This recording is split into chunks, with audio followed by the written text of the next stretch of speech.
দ্বাদশ স্কন্ধৰ ব্ৰহ্মজ্ঞান প্ৰথম এই ভাগি পাঠ হৈ গৈছোঁ। কৃষ্ণ ও জগতৰ কৰ্তা হৰ্তা ব্ৰহ্মা মহেশ্বৰ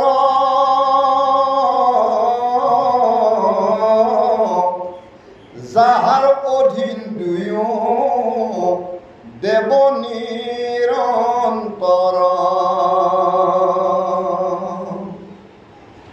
হেন ভগৱন্তক শুনিলা মহাশয়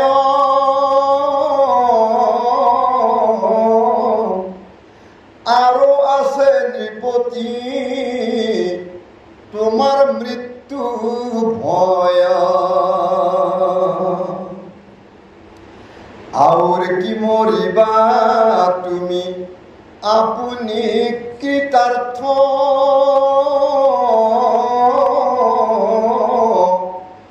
শুনিলা ভাগৱত কথা পৰমাৰ্থ হে ৰাম হৈল কোটি জন্মৰ পাতে কচৰ চুৰ ও মৰো হেন মনৰ অজ্ঞান দূৰ কৰা দূৰ নাহি জন্ম পূৰ্বতে অদপি নোহা জাত অজৰ অমৰ তুমি আত্মাহে সাক্ষাৎ দেহাৰে সে ধৰ্ম ইটো জনম মৰণ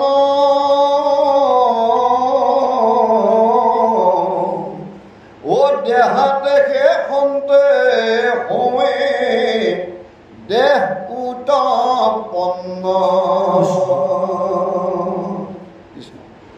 অসমীয়া সমাজৰ পথ প্ৰদৰ্শক এক শৰণ সন্ধান ধৰ্মৰ ভেটি প্ৰস্তাৱক নৱ বৈষ্ণৱ যুগৰ প্ৰৱৰ্তক জগতগুৰু শ্ৰীমন্ত শংকৰদেৱৰ শ্ৰী চৰণত প্ৰণিপাত জনাই যশোৱাৰ লাল কংকৰ কাল নন্দন নন্দন উদ্ধৱৰ বন্দন গোপিনীৰ মন দৈৱকীৰ ধন গোৱালৰ গোপাল আৰু ভকতৰ কৃপাচুৰ সৰ্বজ্ঞ সৰ্বব্যাপ্ত সৰ্বাশ্ৰয়ী সৰ্বশক্তিমান পৰম পুৰুষ পৰমানন্দ পৰম ঈশ্বৰ পৰম কৃপালু ভগৱান কৃষ্ণৰ বাংময় স্বৰূপ শ্ৰীমদ ভাগৱতক সাষ্টাংগিক প্ৰণাম জনাই বৈকুণ্ঠৰ কল্পতৰু নাম বস্তুভাগক সাৰগত কৰি দেৱৰ দুৰ্লভ নৰতনুধাৰী আজিৰে বৈকুণ্ঠ ধামত উপবিষ্ট তথা উপস্থিত পৰম শ্ৰদ্ধাৰ বাপ বান্ধৱ আই মাতৃ যুৱক যুৱতী প্ৰমুখ্যে শিশুসকলৰ শৰীৰত বিৰাজমান দিব্য আত্মাক অন্তৰৰ পৰা সেৱা জনাই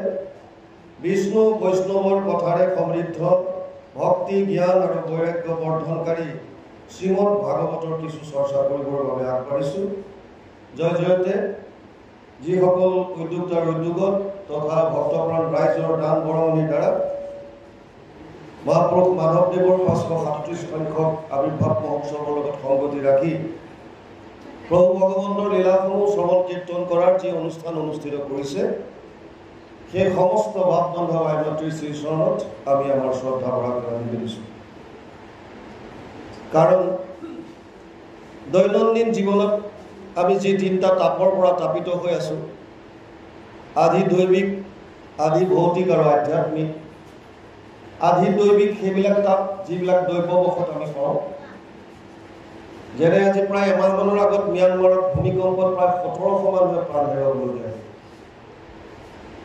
কেতিয়াবা ধুমুহাত কেতিয়াবা বানপানীত কেতিয়াবা বিজুলীৰ চমকত বিভিন্ন কাৰণত দৈৱবশত যিমানবিলাক আমি কষ্ট পাইছোঁ শাস্ত্ৰীয় ভাষাত ইয়াক আধি দৈবিক তাপ নামাঙ্কিত কৰিছে। এটা হৈছে আধি ভৌতিক ভৌতিক শব্দটো ভূতৰ পৰা আহিছে। ভূত ভূত মানে ইয়াক পিশাচক বুজোৱা নাই, ভূত মানে প্ৰাণী। প্ৰাণীৰ পৰা যেতিয়া আমি কষ্ট পাওঁ কুকুৰে কামুৰিলে মেকুৰী আঁচুৰিলে সাপে খুটিলে, মানুহে মানুহক কষ্ট দিলে। আজি এমাহমানৰ আগত আপোনালোকে শুনিছিল পেহেলগামত প্ৰায় ২৭ জন নিৰপৰাধী মানুহক পাকিস্তানী উগ্ৰবাদীয়ে গুলীয়াই হত্যা কৰিলে। এয়া মানুহে মানুহক দিয়া তাপ। এনেকুৱা তাপ যিবিলাক প্ৰাণীয়ে প্ৰাণীক দিছে, প্ৰাণীৰ পৰা আমি পাইছোঁ, ভূতৰ পৰা পাইছোঁ, সেইখিনি তাপক আধি ভৌতিক তাপ বুলি কৈছে। আৰু এটা তাপ আপোনালোকে শুনিছে আধ্যাত্মিক তাপ। আধ্যাত্মিক তাপ দুই ধৰণৰ, এক হৈছে শাৰীৰিক আৰু এক হৈছে মানসিক। শাৰীৰিক তাপ আমি আমাৰ অংগ প্ৰত্যংগৰ বিভিন্ন অসুস্থতাৰ বাবে হওক বা আন কিবা কাৰণত কষ্টত হওক আমি ভোগ কৰি আছোঁ। আটাইতকৈ ডাঙৰ সমস্যা বৰ্তমান সময়ত হৈছে মানসিক তাপ। প্ৰায় প্ৰতিজন মানুহ আজি মানসিক চাপত ভুগি আছে।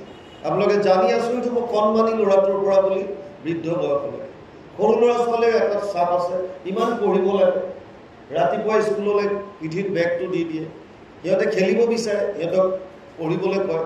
২-৩ বছৰৰ পৰা পঢ়াত প্ৰি প্লে স্কুলৰ পৰা বুলি আৰম্ভ কৰা হৈছে। গতিকে তাপ বা চাপ সিহঁতৰো আছে।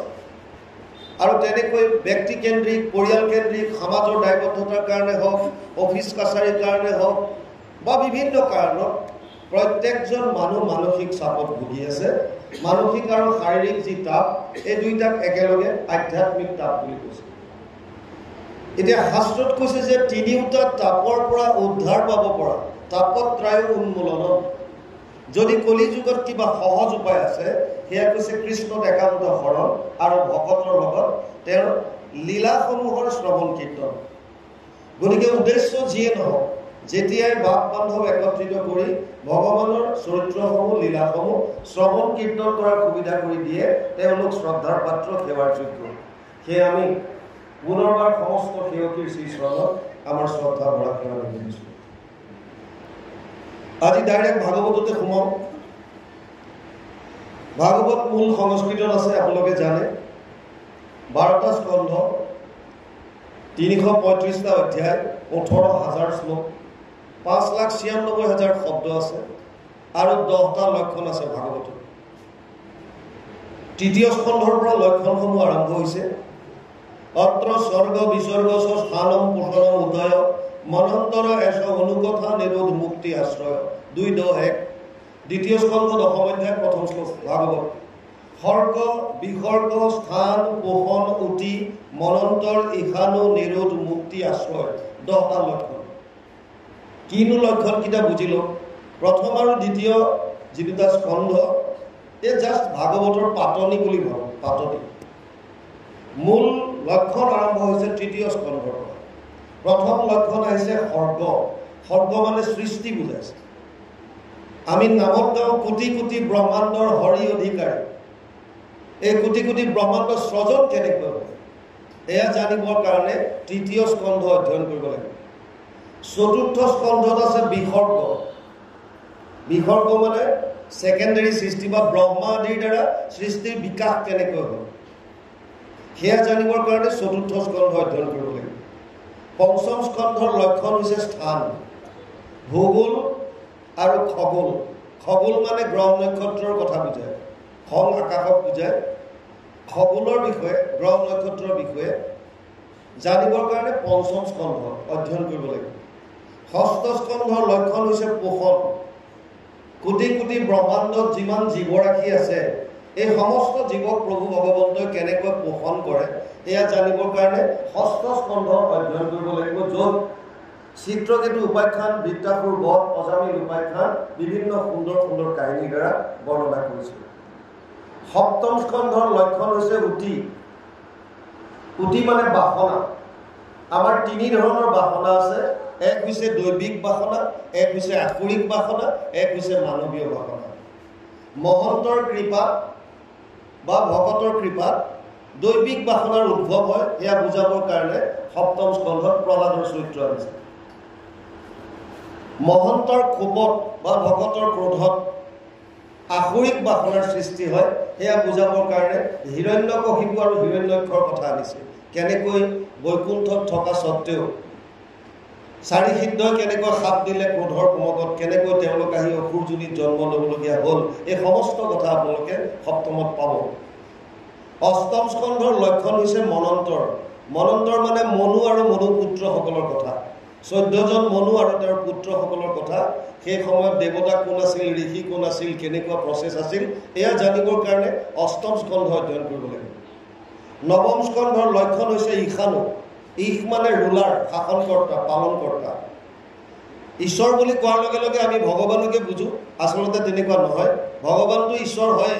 ঈশ্বৰ মানে শাসনকৰ্তা, ৰজাকো বুজায়। নৰৰ ঈশ্বৰ নৰেশ্বৰ, ৰজাবিলাকো ঈশ্বৰ। কাৰ ঈশ্বৰ? নৰৰ, সেইকাৰণে নৰেশ্বৰ লিখে। নৰৰ ঈশ্বৰ নৰেশ্বৰ মানে ৰুলাৰ যিজন, সেইজনক কয় ঈশ্বৰ। কিন্তু ইয়াত নৱম স্কন্ধত ঈশ্বৰক ভগৱানকে বুজাইছে। ভগৱানৰ অনুৰাগী ঈশানু, ভগৱানৰ অনুৰাগী মানে বিষ্ণু আৰু বৈষ্ণৱৰ যিমানবিলাক আছিলে কথা, চন্দ্ৰবংশ সূৰ্যবংশৰ যিমান ৰজা মহাৰাজাৰ আছে বৈষ্ণৱ, এই সমস্তৰ আপোনালোকে বিৱৰণী পাব নৱম স্কন্ধ। দশম স্কন্ধ লক্ষণ হৈছে নিৰোধ। 335টা অধ্যায়ৰ 90টা অধ্যায় আছে দশম স্কন্ধ, আটাইতকৈ ডাঙৰ।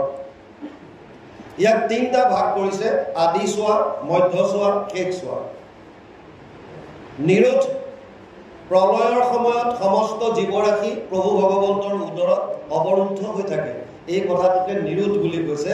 যিজন ঈশ্বৰৰ উদৰত সমস্ত জীৱ অৱৰুদ্ধ হৈ থাকে, সেইজন ঈশ্বৰৰ অৱতাৰৰ পৰা বিভিন্ন লীলা দশম স্কন্ধত সুন্দৰভাৱে বৰ্ণনা কৰিছে। একাদশ স্কন্ধৰ লক্ষণ হৈছে মুক্তি। মুক্তি মানে মোকলাই দিয়া, খুলি দিয়া। মুক্তি সেইজনকহে লাগে যিজন বান্ধনত আছে। যদি আপোনাৰ বান্ধন নাই, তেতিয়াহ'লে মুক্তিৰ প্ৰয়োজন নাই। বন্ধন যদি আছে, কিহৰ বান্ধন আৰু মুক্তি কিয় লাগে, কেনেকৈ পাব, এয়া জানিবৰ কাৰণে একাদশ স্কন্ধত নিমি নৱসিদ্ধ সংবাদ, কৃষ্ণ উদ্ধৱ সংবাদ, বৰ সুন্দৰ সুন্দৰ কথাৰে একাদশ স্কন্ধ ভৰি আছে। আৰু আজি যিটো আমাক উলিয়াবলৈ দিছে দ্বাদশ স্কন্ধ, ইয়াৰ লক্ষণ হৈছে আশ্ৰয়। আশ্ৰয় মানে শৰণ। জীৱই শৰণ ক'ত ল'ব? কোনজন ঈশ্বৰৰ ওচৰত আমি শৰণ ল'লে পৰম গতি লাভ কৰিব পাৰিম, এই কথাখিনি দ্বাদশত সুন্দৰভাৱে বুজাইছে। আৰু ব্যাসদেৱে কৈছে দশমৰ্থ বিশুদ্ধ্যাৰ্থম নমানিমিহ লক্ষণম বৰ্ণয়ন্তী মহাত্মান শ্ৰুতেন অৰ্থেন চাঞ্জসা। 2:10-2 দ্বিতীয় স্কন্ধ দশম অধ্যায় 2 নম্বৰ শ্লোকত লিখিছে, দশম লক্ষণটো অৰ্থাৎ আশ্ৰয়টো শুদ্ধ ৰূপত প্ৰতিপন্ন কৰিবৰ বাবে বাকী 9টা লক্ষণ বৰ্ণনা কৰিছে। মানে ভাগৱতৰ মূল যিটো লক্ষ্য বা গ'ল, সেইটো হৈছে অষ্টমত কৈ গ'লো বা অষ্টম স্কন্ধত মনন্তৰ কৈ গ'লো। দ্বাদশ স্কন্ধত আশ্ৰয় কৈছে দশম লক্ষণটো শুদ্ধ ৰূপত প্ৰতিপন্ন কৰিবৰ কাৰণে বাকী 9টা লক্ষণ বৰ্ণনা কৰিছে। আজি যিটো আপোনালোকে উলিয়াবলৈ দিছে ব্ৰহ্মজ্ঞান কথন, ভাগৱত আৰম্ভ হৈছে নৈমিষাৰণ্যত। 28,000 ঋষিমুনি এনেকৈ বহিছে। ৰোমহৰ্ষণৰ পিতেক উগ্ৰশ্ৰৱা সূতক তেওঁলোকে ব্যাখ্যাৰ আসনত বহুৱাই দিছে। 28,000 ঋষিৰ ভিতৰত যিজন কথামৃত ৰসস্বাদ কুশল, কথামৃত পান কৰাত যিজন কুশল বা পটু বা পাৰ্গ, সেইজনৰ নাম দিছে শৌনক। শৌনক মানে যিজন শ্ৰৱণত পটু। কথামৃত ৰসস্বাদ কুশল, শ্ৰৱণত যিজন পটু বা পাৰ্গত, সেইজনৰ নাম দিছে শৌনক। 28,000 ঋষিয়ে তেওঁক প্ৰতিনিধি হিচাপে আগবঢ়াই দিছে।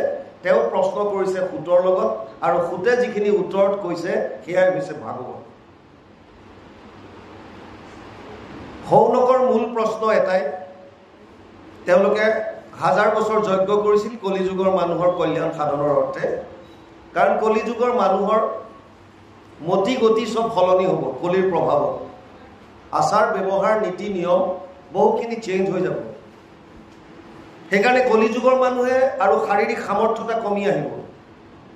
কি কৰিলে পৰম গতি লাভ কৰিব পাৰিব, কি কৰিলে মানুহৰ জীৱন সফল কৰিব পাৰিব, কি কৰিলে কল্যাণ সাধিব পাৰিব, ইয়াৰ কাৰণে তেওঁলোকে 1000 বছৰ যজ্ঞ কৰিছিল, নন ষ্টপ 1000 বছৰ। কিন্তু তাৰ পৰা একো ফল নাপালে। সেইকাৰণে সূতৰ ওচৰত প্ৰথমে স্বীকাৰ কৰিছে, শৌনক বদতি শুনা সূত মহামানী পৰম পাতকী কলি পাইলে হেন জানি আৰম্ভিলো যজ্ঞ আশী সহস্ৰ বছৰ হোম ধুমে ধূম্ৰবৰ্ণ ভৈলা কলে বৰ যিটো কৰ্ম কৰোৱাত নাহিকে বিশ্বাস আপোনাৰ আয়ুস কৰিলো ব্যৰ্থে না। ভাগৱত আৰম্ভ তাৰ পৰাই হৈছে যাগ যজ্ঞ পূজা পাতল কৰি একো ফল নাপালো, 1000 বছৰ কৰি ফল নাপালো। আৰু এয়া লাপি লোপা নহয় ঋষি, 28 সহস্ৰ ঋষি বেদত প্ৰধান, চব বেদজ্ঞ। তেওঁলোকে স্বীকাৰ কৰিছে যে আমি একো ইয়াৰ পৰা একো ফল নাপাওঁ। নোপোৱাৰ কাৰণে সৌনকে এটা সহজ সুলভ উপায় বিচাৰি সুতমুনিক প্ৰশ্ন আগবঢ়াই দিছে। তত্ৰ তত্ৰ অঞ্জসা আয়ুষ্মান ভৱতা যত বিনিশ্চিতম পুংসাম একান্তত শ্ৰেয় তৎ না সংশিতম আৰ্হসি। 1:1:9 প্ৰথম স্কন্ধ প্ৰথম অধ্যায় 9 নম্বৰ শ্লোক ভাগৱত। তাত কৈছে কলি যুগৰ মানুহে কৰিবলগীয়া পুংসাম একান্তত শ্ৰেয়, কল্যাণ সাধনৰ অৰ্থে কৰিবলগীয়া আটাইতকৈ শ্ৰেষ্ঠ কৰ্মটো কি? কি কৰিলে কলি যুগৰ মানুহে 3টা তাপৰ পৰা পৰিত্ৰাণ পাব? কি কৰিলে মায়াৰ পৰা পৰিত্ৰাণ পাব? কি কৰিলে পৰম আনন্দ হৃদয়ত লাভ কৰিব? কি কৰিলে পৰম গতি লাভ কৰিব? কি কৰিলে তেওঁৰ মানুহৰ জীৱনটো সফল কৰিব পাৰে? মানে আল্টিমেট কল্যাণ কেনেকৈ হ'ব এই কথাটো সুধিছে। সুতমুনিয়ে উত্তৰ দিবলৈ ধৰাৰ লগে লগে সৌনকে কৈছে 1 মিনিট ৰবা, যিকোনো উপায় দিলে কলিযুগৰ মানুহে অৱলম্বন কৰিব নোৱাৰে। কিয়? কাৰণ কলিযুগৰ মানুহৰ কিছুমান লিমিটেশনছ আছে, সীমাবদ্ধতা আছে। যেনে সুতমুনিয়ে যদি ক'লেহেঁতেন যদি কোনোবাই কল্যাণ সাধিব বিচাৰিছে কলিযুগত 1000 বছৰ তপস্যা কৰিব লাগিব। এটা কলিযুগৰ মানুহে 1000 বছৰ তপস্যা কৰিব পাৰিবনে নাই? বুজি পালে প্ৰশ্নটোৰ লগতে? সেইকাৰণে গোটেইখিনি কথা কৈছে, বৰ ইণ্টাৰেষ্টিং ভাগৱত। সৌনকে কৈছে যে উত্তৰটো তুমি পিছত দিবা, আগতে কণ্ডিশ্যন বুজি লোৱা। তুমি যিকোনো উপায় দিলে নহ'ব। কাৰণ প্ৰায়ে না অল্পায়ুষ সভ্য কলবস্মিন যুগে জনা মন্দ সুমন্দ মতয়ু মন্দিয় ভাগ্য হি উপদ্ৰতা। 1:1:10 প্ৰথম স্কন্ধ প্ৰথম অধ্যায় 10 নম্বৰ শ্লোক ভাগৱত। সৌনকে কৈছে কলিযুগৰ মানুহৰ আয়ুস কম। নাম্বাৰ 1 আয়ুস কম। প্ৰহ্লাদে দৈত্য শিশুসকলক কৈছে পুৰুষৰ আয়ু 100 বৰিষ সাক্ষাৎ, তাহাৰ অৰ্ধেক যায় বিফলে নিদ্ৰা। কলিযুগৰ মানুহৰ আয়ুস 100 বছৰ, তাৰ আধাটো শুই থাকোঁতে যায় বুলি কৈছে। 20 বৰিষ যায় বালক ক্ৰীড়াত, আৰু 20 যায় জৰা অৱস্থাত। 20 বছৰ খেলা ধূলা কৰোঁতে বাল্য অৱস্থাত যায়, 20 বছৰ জৰা অৱস্থাত। কাণে নুশুনে, চকুৰে নমনে, যাওঁ বুলি যাব নোৱাৰে, বহো বুলি বহিব নোৱাৰে, খাওঁ বুলি খাব নোৱাৰে। জৰা অৱস্থাত বিচনাত পৰি থাকোঁতে 20 বছৰ পাৰ হয়। গতিকে কিমান গ'ল? আধা মানে 50 বছৰ শুই থাকোঁতে গ'ল, 20 বছৰ ল'ৰালি কালত গ'ল, 50, 20, 70, 20 বছৰ বৃদ্ধ অৱস্থাত 90, থাকিল কিমান? 10 বছৰ। জীৱা অৱশেষ আয়ু থাকয় যুৱাত, সিও কামে ক্ৰোধে লোভে যায় অজ্ঞানত। এই প্ৰহ্লাদে কোৱা কথা দৈত্য শিশু। সেই সময়কণো কাম ক্ৰোধ অজ্ঞানতাৰ মাজত আমাৰ পাৰ কৰাই দিয়ে। দ্বিতীয়তে কৈছে যে কলিযুগৰ মানুহৰ বুদ্ধিহীন, ভাগ্যহীন। 8টা বস্তু কলিযুগত হ্ৰাস পাব, মানুহৰ কমি আহিব। ততস্থ অনুদিনম ধৰ্মম সত্যম শৌচম ক্ষমা দয়া কলেন বলেন ৰাজন নংসতি আয়ু বলম স্মৃতি। 12:2:1 দ্বাদশ স্কন্ধ 2য় অধ্যায় 1ম শ্লোক।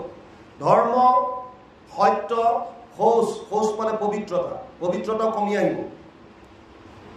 ধৰ্ম, সত্য, শৌচ, ক্ষমা, দয়া, আয়ুস, বল, স্মৃতি। এই 8টা বস্তু কলিযুগৰ মানুহৰ হ্ৰাস পাব। সৌনকে কৈছে হে সুতমুনি, চব চিন্তা কৰি লোৱা, যিটো উত্তৰ দিবা একদম টু দা পইণ্ট দিয়া। আৰু লগতে কৈছে যে এনেকুৱা বুলি নাভাবিবা যে আমি একো নপঢ়া নুশুনাকে তোমাৰ ওচৰত আহিছোঁ। 28 সহস্ৰ ঋষি বেদত প্ৰধান, চব বেদজ্ঞ। আমি শাস্ত্ৰ পঢ়িছোঁ, কিন্তু আমাৰ সমস্যা এটা হৈছে শাস্ত্ৰ বহুত আছে। আমাৰ এনেও সনাতন ধৰ্মত বহুত শাস্ত্ৰ, বাকীবিলাক যিমানবিলাক সম্প্ৰদায় আছে তেওঁলোকৰ শাস্ত্ৰ বিৰাট লিমিটেড। বুজি পালে নাই? এতিয়া খ্ৰীষ্টিয়ানে অকল বাইবেলখন, অল্ড ইছলাম এণ্ড নিউ এইটো বেলেগ কথা, অল্ড আৰু নিউ মাজত, কিন্তু হ'লেও এখনেই বাইবেল, এখনেই তেনেকৈ কোৰাণ এখনেই। আমাৰ ধৰ্মশাস্ত্ৰ বহুত আছে।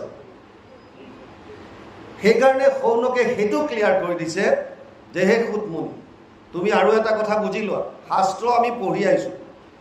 আমাৰ সমস্যা হৈছে শাস্ত্ৰ বিভিন্ন আছে আৰু বিভিন্ন শাস্ত্ৰত বিভিন্ন মাৰ্গৰ কথা কৈছে। কল্যাণ সাধনৰ অৰ্থে বিভিন্ন শাস্ত্ৰত বিভিন্ন পথৰ কথা কৈছে ভুৰিনি ভুৰি কৰ্মানি শ্ৰোতব্যানি বিভাগছ শাস্ত্ৰ বহুত আছে ভুৰিনি ভুৰি কৰ্মানি কৰ্ম বহুত দিছে সেইকাৰণে কৈছে অত সাধুত্ৰ যত সাৰম সমুদ্ৰিত্য মনীষয়া মাম ব্ৰুহি শ্ৰদ্ধানাম যেন আত্মা সম্প্ৰসিদ্ধতি 1:11 প্ৰথম স্কন্ধ প্ৰথম অধ্যায় 11 নম্বৰ শ্লোকত সৌনকে কৈছে হে সুতমুনি যেহেতু শাস্ত্ৰ বহুত আছে মাৰ্গ বহুত আছে সেইকাৰণে তুমি যেহেতু শাস্ত্ৰজ্ঞ সমস্ত শাস্ত্ৰৰ সাৰ মৰ্মটো উদ্ধাৰ কৰি কোৱা আমি কি কৰিব লাগে কলিযুগৰ মানুহে কি কৰিব এই কথাটো তোমাৰ মুখে শুনিব বিচাৰিছো আৰু তেতিয়া সুতমুনিয়ে তেওঁ নিজৰ কথা নকয় তেওঁ কয় যে হে সৌনক আদি ঋষি সমস্ত এইটো বিষয়ত এবাৰ সুখদেৱ আৰু পৰীক্ষিতৰ মাজত বৰ সুন্দৰ কথোপকথন হৈছিল পৰীক্ষিতেও এই কথাটো সুধিছিল মৃত্যুমুখী মানুহে কি কৰা উচিত বুলি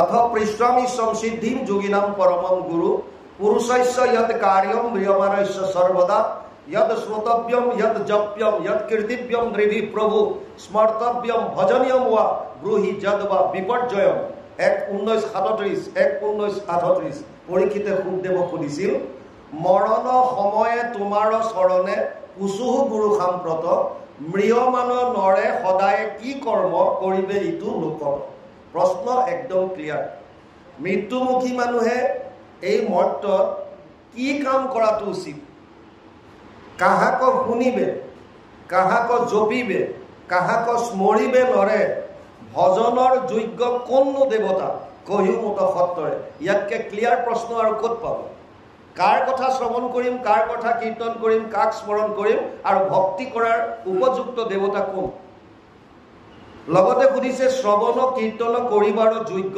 নুহি যত যত কথা শ্ৰৱণ কীৰ্তন কৰিব নলগীয়া নিষেধ কি আছে সেয়াও কোৱা আৰু তেতিয়া সুখদেৱে পৰীক্ষিতক যি কথা ক'লে এই কথাখিনি আল্টিমেটলি সুতমুনিয়ে সৌনক আদি ঋষিক শুনাইছে এয়াই হৈছে ভাগৱত আৰু এনেকৈ কৈ ভাগৱত যেতিয়া সুখদেৱে পৰীক্ষিতক শুনাই গ'ল 7 দিন 7 ৰাতি শুনি আছে শেষত গৈ এতিয়া ব্ৰহ্মজ্ঞান কথন কিনো বুজিলে এই কথাখিনিৰ ওপৰত আহিছে এতিয়া পদৰ লগে লগে যাম জগতৰ কৰ্তা হৰ্তা ব্ৰহ্মা মহেশ্বৰ যাহাৰ অধীন দুয়ো দেৱ নিৰন্তৰ প্ৰভু ভগৱন্তৰ যি অৱতাৰ ইয়াক ভকতসকলে 6টা ভাগত ভাগ কৰিছে পুৰুষ অৱতাৰ আছে যুগ অৱতাৰ আছে গুণ অৱতাৰ আছে লীলা অৱতাৰ আছে সত্যাবেশ অৱতাৰ আছে আৰু মনন্তৰ অৱতাৰ আছে প্ৰতিটো মনুৰ দিনত ভগৱানে বেলেগ বেলেগ নাম ধৰি অৱতাৰ লৈছে যুগৰ কাৰণে তেনেকে বেলেগ বেলেগ প্ৰত্যেকটো যুগত তেওঁ আহিছে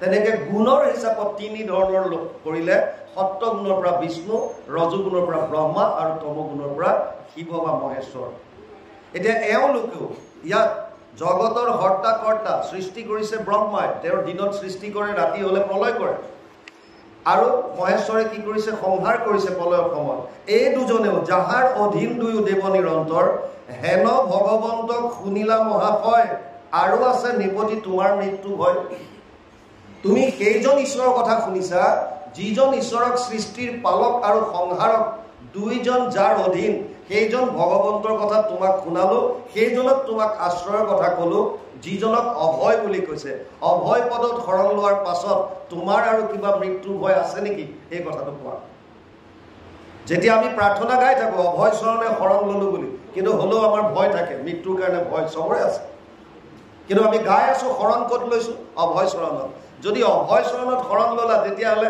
ভয় কৰিবলগীয়া কি আছে এইকাৰণে সুখদেৱে কৈছে আৰু আছে নিপতি তোমাৰ মৃত্যু ভয় তোমাৰ আৰু কিবা মৃত্যু ভয় থাকিল নেকি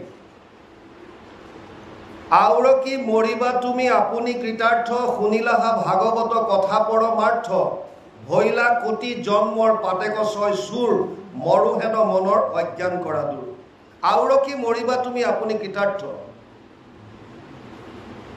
আসলতে আমাৰ জন্ম আৰু মৃত্যু এই বস্তুটো দেহৰহে আছে ইয়াত কৈছে পিছতে নাহি জন্ম পূৰ্বত অদ্যাপি নহা জাত অজৰ অমৰ তুমি আত্মাকে সাক্ষাৎ শৰীৰটো মই বুলি কোৱাৰ লগে লগে ইয়াত দুটা বস্তু আছে এটা হৈছে এইটো পঞ্চভূতি শৰীৰ বা 24 তত্ত্বৰ দ্বাৰা গঠিত যিটো শৰীৰ বুলি কয় ই মায়াৰ বস্তু তিনটা গুণৰ পৰা সৃষ্টি হোৱা প্ৰলয়ৰ পাছত যেতিয়া প্ৰভু ভগৱন্তৰ ইচ্ছা কৰিলে যে পুনৰ মই সৃষ্টি কৰোঁ, তেতিয়া তেওঁৰ যোগমায়াৰ পৰা তেওঁৰ মায়া শক্তিৰ 3টা গুণ সত্য ৰজ তম বিক্ষোভিত হৈ মহতত্বৰ সৃষ্টি কৰিলে। তাৰ পৰা অহংকাৰ, তাৰপিছত সত্য, ৰাজসিক আৰু তামসিক অহংকাৰ, তাৰ পৰা পঞ্চ মহাভূত, 5 তন্মাত্ৰা, ৰূপ ৰস গন্ধ স্পৰ্শ শব্দ, 5 জ্ঞানেন্দ্ৰিয়, শ্ৰোত্ৰ নেত্ৰ জিহ্বা ঘ্ৰাণ চৰ্ম, 5 কৰ্মেন্দ্ৰিয়, গুহ্য লিংগ পদ বাণী কৰ, মন বুদ্ধি অহংকাৰ,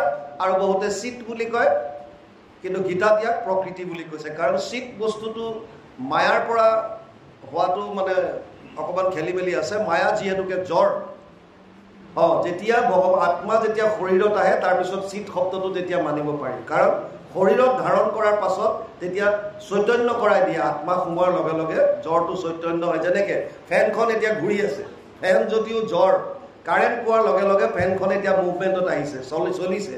আৰু যদি কাৰেণ্ট নাইকিয়া হৈ যায় ফেনখন ৰৈ যাব। ঠিক তেনেকৈ আমাৰ শৰীৰটো যদিও জ্বৰ, যেনেকৈ মৃত্যু হোৱাৰ লগে লগে এজন মানুহৰ হাত ভৰি নাক মুখ চব থাকে, কিন্তু একো কৰিব নোৱাৰে, লৰচৰ কৰিব নোৱাৰে, জাষ্ট পেলাই থয় বা শেষত গৈ চিতাত উঠাই জ্বলাই দিয়ে, একো কৰিব নোৱাৰে। ঠিক তেনেকৈ শৰীৰটো আমাৰ হৈছে জ্বৰ, এইটো মায়াৰ বস্তু, কিন্তু ইয়াত যিটো চৈতন্য শক্তি আছে সেইটো হৈছে আত্মা। এই আত্মাটোৰ মৃত্যু নাই, আত্মাৰ মৃত্যু নাই। শৰীৰৰ 6টা বিকাৰ আছে। অস্থি জায়তে বৰ্ধতে বিপৰিণামতে অৱক্ষীয়তি প্ৰণশ্যতি, এইটো শৰীৰৰ 6টা বিকাৰ। প্ৰথম কৈছে অস্থি, মানে পিতৃৰ ঔৰসত কোনোবা এগৰাকী মাতৃৰ গৰ্ভত প্ৰথম জীৱটোৱে আহি স্থিত হয়, শৰীৰটো তাত স্থিত হয়, এক্সিষ্ট কৰে, সেইটো অস্থি বুলি কৈছে। জাষ্ট আহিছে ক'ত? মাকৰ গৰ্ভত শৰীৰটো ধাৰণ কৰিবলৈ লৈছে, এটা বগৰী গুটিৰ দৰে। তাৰ পাছত জায়তে, গৰ্ভৰ ভিতৰত ক্ৰমবৰ্ধমান হৈ ই এটা সময়ত জন্ম হয়। জায়তে মানে জন্ম হয়। শৰীৰটো যেতিয়া জন্ম হ'ল, সন্তান এটা জন্ম হ'ল, তাৰ পাছত দ্বিতীয় তাৰ প্ৰক্ৰিয়াটো হৈছে বৰ্ধতে, ই বাঢ়ে, কিন্তু ক্ৰমাগতভাৱে বাঢ়ি গৈ নাথাকে, এটা লিমিটলৈকে বাঢ়ে। আপোনালোকে লক্ষ্য কৰিব 15-16 বছৰ বয়সলৈকে বা অকণমান তাতকৈ ইফাল সিফাল হ'ব পাৰে, এটা লেভেললৈকে বাঢ়ে ল'ৰা ছোৱালী, তাৰপিছত ৰৈ যায়। তাৰপিছত হৰমন চেঞ্জ হয়, বিপৰিণামতে পৰিৱৰ্তন আহে। আমি গোটেই শৰীৰত ল'ৰা হ'লে দাড়ি গোফ ওলাই আহিব, ছোৱালী বা গাভৰু হ'লে তেওঁলোকৰ বিভিন্ন ধৰণৰ শাৰীৰিক বেলেগ ধৰণৰ সলনি হৈ আহিব। আল্টিমেটলি এটা পৰিৱৰ্তন হয়, আৰু তাৰ পাছত এটা ষ্টেজত যোৱাৰ পাছত তেতিয়াৰ পৰা ক্ষয় আৰম্ভ হৈ যায়, অৱক্ষীয়তি। তাৰমানে চুলি পকিল, দাঁত সৰিল, নাৰ্ভৰ প্ৰব্লেম আহিল, কিবা হ'ল, ক্ৰমাগতভাৱে ক্ষয় হৈ আহে, আৰু এটা সময়ত গৈ প্ৰণশ্যতি। এনেকৈ যায় গ্ৰাফডাল, গৈ এটা সময়ত ষ্ট্ৰেইট হয়, আকৌ ক্ৰমাগতভাৱে নামি আহে।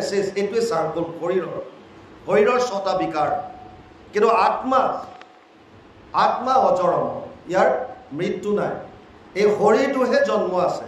সেইকাৰণে ইয়াত বৰ সুন্দৰভাৱে কৈছে, আউৰকি মৰিবা তুমি আপুনি কৃতাৰ্থ, শুনিলাহা ভাগৱত কথা পৰমাৰ্থ। ভৈলা কোটি জন্মৰ পাতেক ছয় চুৰ, মৰোহেন মনৰ অজ্ঞান কৰা দূৰ। তুমি যে মৰিবা, এই অজ্ঞানতাটো দূৰ কৰা। কিয়? চাওক আপোনালোকে একদম সহজকৈ আমি প্ৰায়ে কওঁ, মই যেতিয়া LP স্কুলত পঢ়িছিলোঁ, মই যেতিয়া হাইস্কুলত গৈছিলোঁ, মই যেতিয়া কলেজত আছিলোঁ, মোৰ যেতিয়া 2 বছৰ বয়স আছিল, মোৰ যেতিয়া 3 বছৰ বয়স আছিল, মইকে থাকোঁ। কিন্তু আপুনি যিটো মই LP স্কুলত আছিল, সেই মইটো শাৰীৰিকভাৱে আজি আছেনে নাই? আপুনি LP স্কুলত থকা মইটোৰ শৰীৰটো আজি সেইটো শৰীৰ আছেনে নাই? নাই, কিন্তু তথাপিও আমি কৈ থাকোঁ যে মই আছিলোঁ। তাৰমানে শৰীৰটো আপুনি নহয়, আপুনি মইটো হয়। আপুনি যিজন LP স্কুলত আছিলে সেইজনে কৈ আছে এইটো সত্য, কিন্তু যিটো শৰীৰ আপুনি ভাবিছে যে এই শৰীৰটো LPত আছিল, এইটো কথা সত্য নহয়। বুজি পাইছে ক্লিয়াৰলি? তাৰমানে আপোনাৰ বা আমি যোনে নহওক, আমি যেতিয়া সৰু আছিলোঁ আমাৰ শৰীৰৰ আকৃতিটো বেলেগ ধৰণৰ আছিল, ই ক্ৰমাগতভাৱে বৰ্ধন হৈ গ'ল। ইয়াৰ পিছত এটা সময়ত ৰূপান্তৰ ঘটিলে, আৰু ৰূপান্তৰ ঘটাৰ পিছত আকৌ এতিয়া ক্ষয় হৈ আহিল। গতিকে আল্টিমেটলি এতিয়া মই যিটো শাৰীৰিকভাৱে আছোঁ, এই মইটো LP স্কুলত নাছিলে, কিন্তু ইয়াৰ ভিতৰত যিটো চৈতন্য শক্তি আছে সেইটো LP স্কুলত থকাটো একেই, এতিয়া থকাটো একেই। তাৰ মানে আমাৰ ভিতৰত দুটা বস্তু আছে, এটা হৈছে যিটো বাহ্যিক আপোনালোকে দেখিছে আৰু এটা হৈছে যিটো চৈতন্য শক্তি।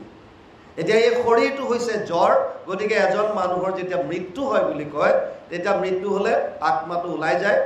আৰু এটা বুজি লওক, শৰীৰ তিনি ধৰণৰ। এইটো যিটো শৰীৰ দেখা পাওঁ এইটোক স্থূল শৰীৰ বুলি কয়। ইয়াৰ ভিতৰত দুটা শৰীৰ থাকে, এটাক লিংগ শৰীৰ বুলি কয়, এটাক কাৰণ শৰীৰ বুলি কয়। আমাৰ জেনেৰেলি কয় মানুহ এজনৰ মৃত্যু হ'লে আত্মা ওলাই গুচি যায়, এইটো ইমান পিয়ৰলি ট্ৰুথ বুলি ক'ব নোৱাৰে, সত্য বুলি ক'ব নোৱাৰে। আত্মা অকলে যাব নোৱাৰে। আত্মাই লিংগ দেহাক লগত লৈ যায়, লিংগ দেহাৰ লগতহে আত্মাটো ওলাই যায়, য'ত পাঁচটা জ্ঞানেন্দ্ৰিয় মন বুদ্ধি অহংকাৰ সূক্ষ্ম ৰূপত থাকে। আৰু সেই লিংগ দেহাটোৰ ওপৰত জমৰ অত্যাচাৰ চলে, বুজি পাইছে নাই? আৰু সেই মন বুদ্ধি অহংকাৰ ওলাই যোৱাৰ কাৰণে আপোনাৰ ছাবকনচিয়াছ মাইণ্ড মানে অৱচেতন মনত যিমানবিলাক কথা বতৰা জমা হৈ আছে এইবিলাক আত্মাৰ লগত গুচি যায়। যেতিয়া সেই লিংগ শৰীৰটোৱে যেতিয়ালৈকে সি শৰীৰ ভস্ম নহয়, লিংগ শৰীৰ যেতিয়ালৈকে ভস্ম নহয় তেতিয়ালৈকে তাৰ পুনৰাগমন আছে। বস্তুটো বুজিছে? মুক্তি নাপায়। যেতিয়া মুক্তি পাব লিংগ শৰীৰ বাৰ্ষ্ট হ'ব। এতিয়া আত্মা এই পাঁচ ধৰণৰ মুক্তিৰ ভিতৰত চালুক্য সাৰূপ্য শাস্তি সামীপ্য ইকত্ব নপিতত দিয়া মন্যস্য না গৃহতে বিনামত সেৱানম জনক 3:29-13 তৃতীয় স্কন্ধ 29 নম্বৰ অধ্যায় 13 নম্বৰ শ্লোকত কপিলে মাক দেৱহূতিক কৈছে, মা পাঁচ ধৰণৰ মুক্তি আছে। সালৌক্য ভগৱানৰ লোকত একেলগে থাকিব পৰা, সাৰূপ্য ভগৱানৰ লগত ভগৱানৰ নিচিনা ৰূপ শাৰীৰিক সৌন্দৰ্য একে সাৰূপ্য, সামীপ্য কৃষ্ণৰ ওচৰত থাকিব পৰা, আৰু শাস্তি বা সাজুৰ্য বুলি কয়। সাজুৰ্যটো হৈছে প্ৰভু ভগৱন্তৰ লগত সমান পাৱাৰ মানে একেলগৰ শক্তি পোৱা, আৰু এটা হৈছে নিৰ্বাণ বা ইকত্বম বুলি কয়, অসমীয়াত আমাৰ নিৰ্বাণ বুলি যাক কয়, মিলি যায়। যেনেকৈ নদীৰ পানী সাগৰত গৈ মিলি যোৱাৰ পিছত অস্তিত্ব নাইকিয়া হৈ যায়, এইটোক ইকত্বম বুলি কৈছে।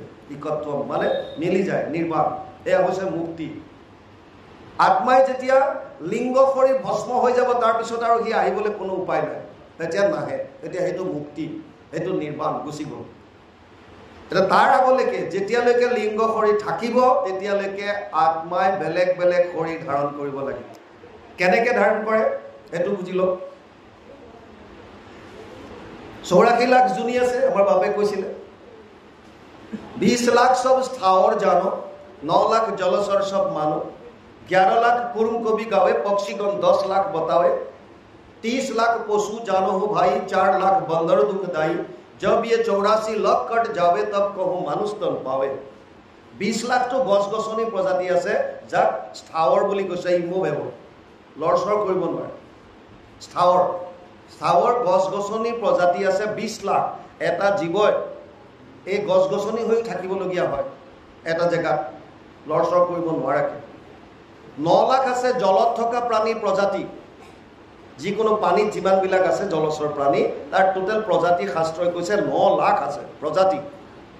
11 লাখ আছে কাছৰ দৰে সৰীসৃপ জাতীয় বগাই যোৱা প্ৰাণীৰ প্ৰজাতি, 29, 11, 40। 10 লাখ আছে চৰাই চিৰিকটি প্ৰজাতি, 40, 10, 50। 30 লাখ আছে বিভিন্ন জন্তুৰ প্ৰজাতি, 50, 30, 80। 4 লাখ আছে বান্দৰৰ প্ৰজাতি, 84 লাখ। এই 84 লাখ জুনিত এটা জীৱই ভ্ৰমণ কৰাৰ পাছত 100 কোটি জন্মান্তৰে হৈ মহাভাগ নৰ শৰীৰক জীৱে তেবে পাৱে লাভ। প্ৰথম কথা, বহুত পুণ্যৰ ফলত আমি এইটো পাওঁ। এতিয়া মানুহৰ শৰীৰ বা দেৱলোক বা অধুজনী এই গছ গছনি কেনেকৈ পায় জীৱন সেইটো বুজিব। আমি যিমানবাৰ মানুহ হৈ আগতে আহিছোঁ, আহিলে আমি কৰ্ম কৰিব লাগে। জীৱ জন্তু বা দেৱতাবিলাকে কেৱল প্ৰাৰব্ধ ক্ষয় কৰিবৰ কাৰণেহে কৰ্ম কৰে, মানে ভোগৰ জনী বুলি কয়। ইহঁতে যিটো লৈ আহিছে সেইটো ভোগ কৰি খতম কৰাৰ লগে লগে গুচি যায়, তাত তেওঁলোকে কোনো সঞ্চিত কৰাৰ উপায় দিয়া নাই। কিন্তু মানুহৰ জনীৰ কৰ্মফল সঞ্চিত হয়, ছেভিংছ হয়, জমা হয়। যেনে গীতাত ভগৱান কৃষ্ণই অৰ্জুনক কৈছে, নাহি কচ্ছিত ক্ষণমপি জাতু তিষ্ঠত্য কৰ্মকৃত কাৰ্যতে হি অৱশ্য কৰ্ম সৰ্ব প্ৰকৃতি জেৰ গুণে। 3য় অধ্যায় 5 নম্বৰ শ্লোক গীতা। অৰ্জুনক কৈছে, হে অৰ্জুন, কোনো মানুহ এক মুহূৰ্ত কাম নকৰাকে থাকিব নোৱাৰে। আপুনি যদি ভাবে ৰাতি মই কাম নকৰোঁ, সেইটো এটা কৰ্ম। আপুনি শুই আছে, শুই থকাটো কাম। আপুনি বহি আছে, সেইটো কাম। ক'ৰবালৈ গৈছে, সেইটো কাম। খাইছে, কাম। যি কৰিছে, আপুনি কিবা ভাবি আছে, সেইটো কাম। আৰু আপুনি যিমানখিনি কৰ্ম দিনটোত কৰে, ইয়াৰ ফলবিলাক 3টা ভাগত ভাগ কৰিছে। এইটো বৰ জানিবলগীয়া কথা। আপুনি জীৱনত লুকাই চুৰকে হ'লেও যি কৰে, যি ভাবে, তাৰ 3টা ভাগত কৰ্মফল ভাগ কৰিছে। ভগৱান কৃষ্ণই অৰ্জুনক কৈছে, অনিষ্টম ইষ্টম মিশ্ৰম চ ত্ৰিবিধা কৰ্মনা ফলম ভৱতি অত্যাগিনম প্ৰত্য নাতু সন্ন্যাসিনা ক্বচিত। অষ্টাদশ অধ্যায় 12 নম্বৰ শ্লোক গীতা। হে অৰ্জুন, প্ৰত্যেকটো কৰ্মৰ 3 ধৰণৰ ফল আছে। এটা অনিষ্টম মানে বেয়া, এটা ইষ্টম মানে ভাল, আৰু এটা মিশ্ৰিত ভাল বেয়াৰ মিশ্ৰণ। প্ৰত্যেকটো জীৱৰ এই কৰ্মবিলাক তেওঁলোকৰ সুকীয়া সুকীয়া একাউণ্টত চব জমা হৈ থাকে, যাক সঞ্চিত কৰ্ম বুলি কয়। ধৰি লওক ছেভিং একাউণ্ট। আইসকলে আজিকালি আঁচনি টকা উলিয়াবলৈ চবেই একাউণ্ট খুলিছে না? আঁচনি পইচাবিলাক ইয়াত পায়নে নাই? কিবা কিবি দি থাকে নহয় চৰকাৰে, সেইবিলাক খুলি পাবৰ কাৰণে ছেভিং একাউণ্ট লাগে নে নাই? সেই ছেভিং একাউণ্টখনে ধৰক আপোনাৰ কৰ্মৰ ফলবিলাকো চব তাত জমা হৈ আছে, অট'মেটিকেলি অনলাইন হৈ আছে। এইবিলাক জমা হৈ আছে। তাত 3টা ভাগ আছে, ভাল বেয়া আৰু মিশ্ৰিত। এতিয়া জীৱ, যিকোনো শৰীৰ ধাৰণ কৰা জীৱ, দেৱতাই হওক, গছ গছনি হওক, কীট পতংগ হওক, এবাৰ যেতিয়া শৰীৰটো নষ্ট হয়, পুনৰ কি শৰীৰ ধাৰণ কৰিব, এইটো নিৰ্ভৰ কৰিছে তাৰ সঞ্চিত কৰ্মৰ ওপৰত। ই তাৰ পৰা এটা অংশ উলিয়াই আনে। এই অংশটো যদি অকল ভাল যদি আহিল, তেতিয়াহ'লে সেই জীৱটো দেৱলোকত যায়। আপুনি আজিৰ পৰা 100 বছৰ আগতো মানুহ হৈ আহি পেলাই যি কৰ্ম কৰিলে, সেয়া আপোনাৰ জমা হৈ আছে, হাত সাৰিব কোনো নোৱাৰে। যদি কেৱল পুণ্য আহিল, তেতিয়াহ'লে জীৱ স্বৰ্গলৈ যাব পাৰিব, দেৱতা হৈ থাকিব পাৰে। কেতিয়ালৈকে? তে ত্বম ভুক্তোৱা স্বৰ্গলোক বিশালম ক্ষীণে পুণ্যে মৰ্তলোকম বিশন্তি। 9ম অধ্যায় 21 নম্বৰ শ্লোক গীতা। তেতিয়ালৈকে জীৱ স্বৰ্গত থাকিব, যেতিয়ালৈকে তাৰ পুণ্য থাকে। পুণ্য ক্ষয় ভৰিলে কোনো নৰকত নজয়, ভাগৱতত লিখিছে। আৰু যদি তাৰ সঞ্চিত কৰ্মৰ পৰা যিটো অংশ উলিয়াই আনিলে, যাক আমি প্ৰাৰব্ধ বুলি কওঁ, প্ৰাৰব্ধত যদি কেৱল পাপ আহিল, পাপ বেয়া, তেতিয়া সেই জীৱটোৱে এই অধোজনী পায়। কীট পতংগ, পোক পৰুৱা, গছ বন লতা ইত্যাদিবিলাকত ভোগ কৰিব লাগে। দেৱতা হওক বা তলৰ ইতৰ প্ৰাণী হওক, এই 2টা জুনি কেৱল আৰু কেৱল ভোগৰ জুনি। ভোগ মানে যিটো প্ৰাৰব্ধত লৈ আহিছে সেইটো ভোগ কৰিব, প্ৰাৰব্ধ শেষ, গুচি যাব। মানুহৰ শৰীৰ কেতিয়া পায়? যেতিয়া মিশ্ৰিত কৰ্মফল আহে, পাপ পুণ্যৰ মিশ্ৰণ। আৰু সেইকাৰণে মানুহৰ জীৱনত সুখ আৰু দুখ 2টা থাকে। বাকীবিলাকে বহুত কষ্টই পাই থাকে। জীৱ জন্তু, গছ গছনি, আমি তেওঁলোকৰ ঠাইত নাই কাৰণে গম নাপাওঁ। এজোপা গছক যদি আপোনালোকে চায়, ৰ'দ বৰষুণ গৰম ঠাণ্ডা চব সহ্য কৰি থাকে। এতিয়া আমৰ ছিজন, আম এটা লাগিছে, আপোনালোকে এডাল বাৰী লৈ গৈ পেলাই মস্ত বাঁহ এডাল লৈ কোবাব, তথাপিও আম ফল আপোনাক দি দিয়ে। আপুনি ফৰমুটি মাৰে, শিলগুটিয়াই, কিমান কিমান অত্যাচাৰ আমি কৰোঁ গছৰ ওপৰত, তথাপিও সিহঁতে আমাক ফল দিয়ে, চাহ দিয়ে, কাঠ দিয়ে, দুনিয়াভৰৰ দি আছে। কিন্তু এই যিমান আছে, যিমান জীৱ জন্তু আছে, চব ভোগৰ, যিটো প্ৰাৰব্ধ লৈ আহিছে ভোগ কৰিব, শেষ হ'ব, গুচি যাব। দেৱতাৰো একেই। মানুহৰ ক্ষেত্ৰত যিহেতু আমি মিশ্ৰিত কৰ্ম লৈ আহিছোঁ, সেইকাৰণে সুখ আৰু দুখ 2টাই মানুহৰ জীৱনত ভোগ কৰিব লাগে। কোনো এনেকুৱা মানুহ নাই যোনে কেৱল সুখ পাইছে, কোনো এনেকুৱা মানুহ নাই যোনে কেৱল দুখ পাইছে। গতিকে এইটো সুখ দুখৰ কনচেপ্ট চিন্তা কৰি লাভে নাই। মানুহৰ জন্ম লৈছোঁ যেতিয়া, সুখ আৰু দুখ ভোগ কৰিব লাগিব। বাউন কোনোবাটোৰ পৰিমাণ কম হ'ব, কোনোবাটোৰ পৰিমাণ বেছি হ'ব, চিধা কথা। সেইটোক লৈ চিন্তা কৰাৰ কোনো কাৰণ নাই। আৰু সুখ আৰু দুখৰ কনচেপ্টটো বুজি লওক। সুখ দুখ 2টাতে এটা আখৰ আছে, খ। সুখ দুখ, এই খটোৱে আচল খেল। খ মানে হৈছে খং, আকাশকো বুজায়। আৰু খ মানে এটা অৰ্থ হৈছে তাৰ ইন্দ্ৰিয়। আমাৰ ইন্দ্ৰিয়বিলাকক খ বুলি কয়। এই খৰ যদি অনুকূল হয়, খৰ যদি ভাল পায়, খৰ যদি প্ৰীতি লাভ হয়, ইন্দ্ৰিয়ই যিটো বস্তু ভাল পায়, সেইটোক আমি সুখ কওঁ। সুখ, ইন্দ্ৰিয়ৰ য'ত প্ৰীতি হ'ব সুখ, আৰু য'ত ইন্দ্ৰিয়ই কষ্টবোধ কৰিব দুখ। বছ, ইমানেই কথা। কিন্তু সুখ দুখৰো একো কোনো ঘটনা নাই। এটা বস্তু আপোনাৰ জীৱনলৈ আহিলে ভাল লাগে, এটা বস্তু আহিলে বেয়া লাগে। সুখ দুখটো আন একো নাই। সুখৰ অৰ্থাৎ এনেকুৱা এটা পৰিৱেশ পৰিস্থিতি যিটো আপোনাৰ জীৱনলৈ আহিলে আপুনি ভাল পায়, সেইটোক আপুনি সুখ বুলি কয়। কিন্তু আঁতৰি যোৱাৰ লগে লগে দুখ বুলি কয়। আকৌ দুখ আপোনাৰ জীৱনলৈ আহিলে আপুনি কয় যে মোৰ বেয়া লাগিছে, কিন্তু দুখৰ বিষয়টো আঁতৰি গ'লে আপুনি ভাল পায়। তাৰ মানে সুখ আৰু দুখত এটা আহিলে ভাল লাগে, এটা আহিলে বেয়া লাগে, এটা আঁতৰি গ'লে ভাল লাগে, এটা আঁতৰি গ'লে বেয়া লাগে। বছে সুখৰ দুখৰ জানা মনেহে কাৰণ, মনৰ সংস্কাৰে আচৰণ কৰ্মদত্ত। সেইকাৰণে মানুহৰ জীৱনত চিন্তা কৰিবলগীয়া একোৱেই নাই। আমি মনুষ্য জন্ম লৈছো, ইয়াত এটা বস্তু খালি দেৱতা লোক বা ইতৰ প্ৰাণীতকৈ শ্ৰেষ্ঠ কৰি দিছে, মানুহে মনুষ্য জীৱনত কেৱল আৰু কেৱল ভক্তি কৰাৰ সুবিধা দিছে। সেইকাৰণে ভক্তিবিহীন মনুষ্য পশু তুল্য বুলি কৈছে। আহাৰ নিদ্ৰা ভয় মৈথুনাম চ সমানমিতত পশুভীৰ নৰনম ধৰ্মহীন তেচাম অধিক বিশেষ ধৰ্মেনা হীনা পশুভীৰ সমান। আহাৰ নিদ্ৰা ভয় আৰু মৈথুন মানে সংসাৰ বৃদ্ধি, এই চাৰিটাত পশু আৰু মানুহৰ মাজত একো পাৰ্থক্য নাই। মানুহক মাত্ৰ শ্ৰেষ্ঠ কৰি ৰাখিছে এটা বস্তুৱে, এইটো হৈছে ধৰ্ম। আৰু কলিৰ পৰম ধৰ্ম আমি গাই থাকো জানা হৰি নাম। গতিকে গুৰু ভগৱানৰ চৰণত একান্তভাৱে শৰণ হৈ যুৱ ধৰ্মৰ ফালৰ পৰা যদি আমি শ্ৰৱণ কীৰ্তন কৰি যাওঁ, তেতিয়াহ'লে এই মনুষ্য শৰীৰ পোৱাৰ আমি সাৰ্থকতা হ'ব। আৰু নহ'লে গুৰুজনাৰ বাণীৰে মনুষ্য শৰীৰ পাই যিটো নৰগণ নকৰে তোমাৰ যদি শ্ৰৱণ কীৰ্তন বিফলে জনম গৈলা ভৈলা সৰ্বনা জীৱন্ততে মৰাশীটো ভাতৃৰ নিশ্চা।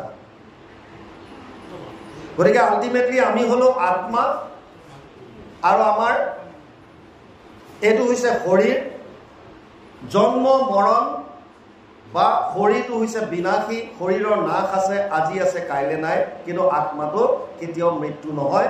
এই কথাটো কৈছে নাহি জন্ম পূৰ্বত অদ্যাপি নোহা জাত অজৰ অমৰ তুমি আত্মাহে সাক্ষাৎ। দেহৰেহে ধৰ্ম ইটো জনম মৰণ দেহাতেহে সন্দেহ হৈ দেহ উৎপন্ন। এটা দেহৰ পৰা বেলেগ এটা দেহ উৎপন্ন হয়, আৰু জন্ম আৰু মৃত্যুটো কেৱল দেহাৰ হয়, আত্মাৰ মৃত্যু নাইকিয়া। ইয়ালৈকে গৈছে। তাৰপিছত অকণমান আগবাঢ়ক। কৃষ্ণ কিবা সুধিব বিচাৰিছে? মই নাই যাওক।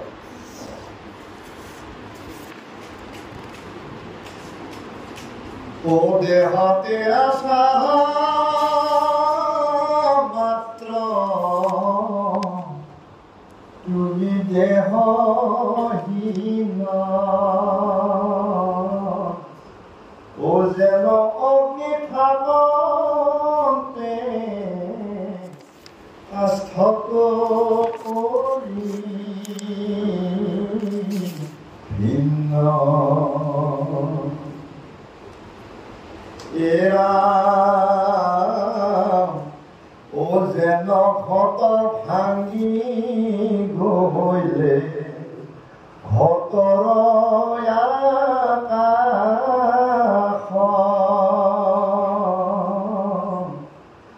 আকাশতে লিঙ হৈ নাহি তাৰ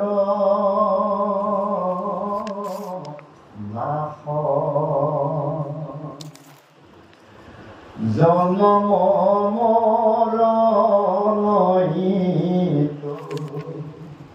দেহৰে ধৰ্ম ও মনে স্ৰজৈ জীৱৰ শৰীৰ গুণ কৰ্ম মনক মায়াই স্ৰজৈ জানাহাৰে সাৰ ও ভ্ৰমৰ কাৰণে হয় জীৱৰ সংসাৰ। পদে কৈছে দেহতে আছাহা মাত্ৰ তুমি দেহহীন। তিনিটা মূল তত্ত্ব আছে। এক হৈছে ভগৱান, এক হৈছে মায়া, প্ৰভু ভগৱানৰ শক্তি, বহিৰংগ শক্তি বুলি কয়, অপৰা শক্তি বুলি কয়, আৰু এক হৈছে জীৱ। এই তিনিটাই মূল তত্ত্ব আছে, ইয়াৰ বাহিৰে আৰু 4 নম্বৰ একো বস্তু নাই। ভগৱান, মায়া, জীৱ। জীৱবিলাকে এতিয়া বিভিন্ন সময়ত যেতিয়া প্ৰভু ভগৱন্তই সৃষ্টিৰ কাৰণে ইচ্ছা কৰে, মায়াৰ 3টা গুণৰ দ্বাৰা এই শৰীৰবিলাক গঠন হয় আৰু জীৱই গৈ তাত ভিতৰত থাকি এই শৰীৰৰ লগতে তেওঁলোকে ভ্ৰমণ কৰে। আৰু ইয়াৰ ভিতৰত খালি এটা চৰ্ত ৰাখিছে, আত্মাই শৰীৰ ধাৰণ কৰাৰ পাছত যি কৰ্ম কৰিব সেই তাৰ ফলমতেই তেওঁলোকে বেলেগ শৰীৰ পাই যাব। সেইকাৰণে আত্মাটো ইয়াত একো বস্তু নাই। গীতাত যেতিয়া অৰ্জুনে কুৰুক্ষেত্ৰ যুদ্ধত যেতিয়া গ'ল, এফালে আছিলে কৌৰৱৰ ফালে 11 অক্ষৌহিণী সেনা, এক অক্ষৌহিণী সেনাত 2,18,700 আৰু পাণ্ডৱৰ সৈন্যত আছে 7 অক্ষৌহিণী সেনা 2,18,700কে। অৰ্জুনে যেতিয়া ৰথত উঠিল, দুইফালে চব ৰেডি হ'ল, এতিয়া তেওঁৰ মনত এটা কথা আহিছে যে মই কাৰ লগতনো যুদ্ধ কৰিম এবাৰ চাওঁ। সেইকাৰণে ভগৱান কৃষ্ণক ক'লে, ভগৱান কৃষ্ণ যেতিয়া অৰ্জুনৰ ড্ৰাইভাৰ হৈ আছে, মানে সাৰথী, আৰু অৰ্জুনে ক'লে যে সেনায়ুৰ উভয়ৰ মধ্যে ৰথম স্থাপয় মে অচ্যুত, আদেশ দিছে দুই পক্ষৰ সেনাৰ মাজত মোৰ ৰথখন নি তুমি খাৰা কৰাই দিয়া। প্ৰথম অধ্যায় 21 নম্বৰ শ্লোক। আৰু ভগৱান কৃষ্ণই ভীষ্ম দ্ৰোণ প্ৰমুখত সৰ্বেশাম প্ৰমুখ্যতাম উবাচ পাৰ্থ পশ্যতাম সমবেত কুৰু নীতি। প্ৰথম অধ্যায় 25 নম্বৰ শ্লোক। ভীষ্ম দ্ৰোণৰ সন্মুখত গৈ ৰথখন ৰখাই দিলে আৰু কৈছে যে বহুত চালু, কৃষ্ণও কম নহয়, বিৰাট নৌটংকি কৰে। কৃষ্ণই গৈ পেলাই য'ত ভীষ্ম আছে, য'ত দ্ৰোণ আছে, তেওঁলোকৰ সন্মুখত ৰথখন ৰখাই পেলাই কৈছে কিমান মানুহ থাকিব লাগিব 11 অক্ষৌহিণী সেনা, 2,18,000কে। তাৰ মাজত আৰু জেগা বিচাৰি নাপালে, গৈ ভীষ্ম পিতামহৰ ওচৰত আৰু দ্ৰোণৰ ওচৰত ৰথখন ৰাখি কৈছে, সখা চোৱা এয়া কৌৰৱৰ সেনা। এতিয়া কৌৰৱৰ সেনা বেলেগ হ'লে কি চকু যাব, সন্মুখতে ভীষ্ম পিতামহ আৰু দ্ৰোণাচাৰ্য আছে। এতিয়া অৰ্জুনৰ অৱস্থা বেয়া। দৃষ্টেমম স্বজনম কৃষ্ণ যুজুৎসুম সমুপস্থিতম চিদন্তি মম গাত্ৰানি মুখচৈব পৰিধুষ্যতি বেপথুস্ব শৰীৰমে ৰোমহৰ্ষস্য জায়তে গান্ধীবম শ্ৰমসতে হস্তাৎ তৎচৈব পৰিদাজ্যতি না স্বপ্নম্য অৱস্থাতুম ভ্ৰমতিব সমে মন। প্ৰথম অধ্যায় 28 নম্বৰ শ্লোকৰ পৰা বুলি আৰম্ভ কৰিছে যে মোৰ গাটো গোটেই জ্বলিবলৈ ধৰিছে, মোৰ মূৰ ঘূৰাবলৈ ধৰিছে, হাতৰ পৰা গান্ধীৱ খহি পৰিছে, মই বেলেগ বেলেগ কিবা বিমংগল দেখিছোঁ, নিমিত্তানি চ পশ্যানি বিপৰীতানি কেশৱ, বিৰাট অমংগল দেখিছোঁ। মোক আৰু ৰাজ্য নালাগে, নকাংশে বিজয়ম কৃষ্ণ নচ ৰাজ্যম সুখানি চ, মোক সুখ নালাগে, মই এই ভীষ্ম দ্ৰোণৰ লগত যুদ্ধ কৰিব নোৱাৰোঁ। কথম ভীষ্মম অহম সংখ্যে দ্ৰোণচ মধুসূদন ইছুভি প্ৰতি উৎসামী পূজাৰ খবৰি সুদন। দ্বিতীয় অধ্যায় 4 নম্বৰ শ্লোকত ক'লে মই ভীষ্ম দ্ৰোণৰ লগত আৰু যুদ্ধ কৰিব নোৱাৰোঁ, কাৰণ যিজন পিতামহৰ কোলাত উঠি মই ডাঙৰ হ'লোঁ, যিজন গুৰু ওচৰত মই অস্ত্ৰ শিক্ষা ল'লোঁ, সেই দুজনক এতিয়া মই কেনেকৈ শৰেৰে প্ৰহাৰ কৰিম, এইটো মোৰ কাৰণে সম্ভৱ নহয়। আৰু তেতিয়া দ্বিতীয় অধ্যায়ত ভগৱান কৃষ্ণই অৰ্জুনক এই কথাখিনি বুজাইছিল যে অৰ্জুন, তই যাক শৰীৰ বুলি ভাবি আছ সেয়া আচলতে শৰীৰ নহয়। তই যদি আজি ভীষ্মক নামাৰ বা তই যদি আজি দ্ৰোণক নামাৰ, তথাপিও সিহঁতৰ মৃত্যু আছে। জাতস্য হি ধ্ৰুৱ মৃত্যু ধ্ৰুৱ জন্ম মৃতস্য চ তস্মাৎ অপৰিহাৰ্য অৰ্থে না ত্বং সূচিতুম অৰ্হসি। দ্বিতীয় অধ্যায় 27 নম্বৰ শ্লোকত কৈছে জন্ম ল'লে মৃত্যু আছে, মৃত্যু হ'লে পুনৰ জন্ম আছে। যদি মুক্তি নাপায় এইটোক লৈ তই সুখ কৰি লাভ নাই।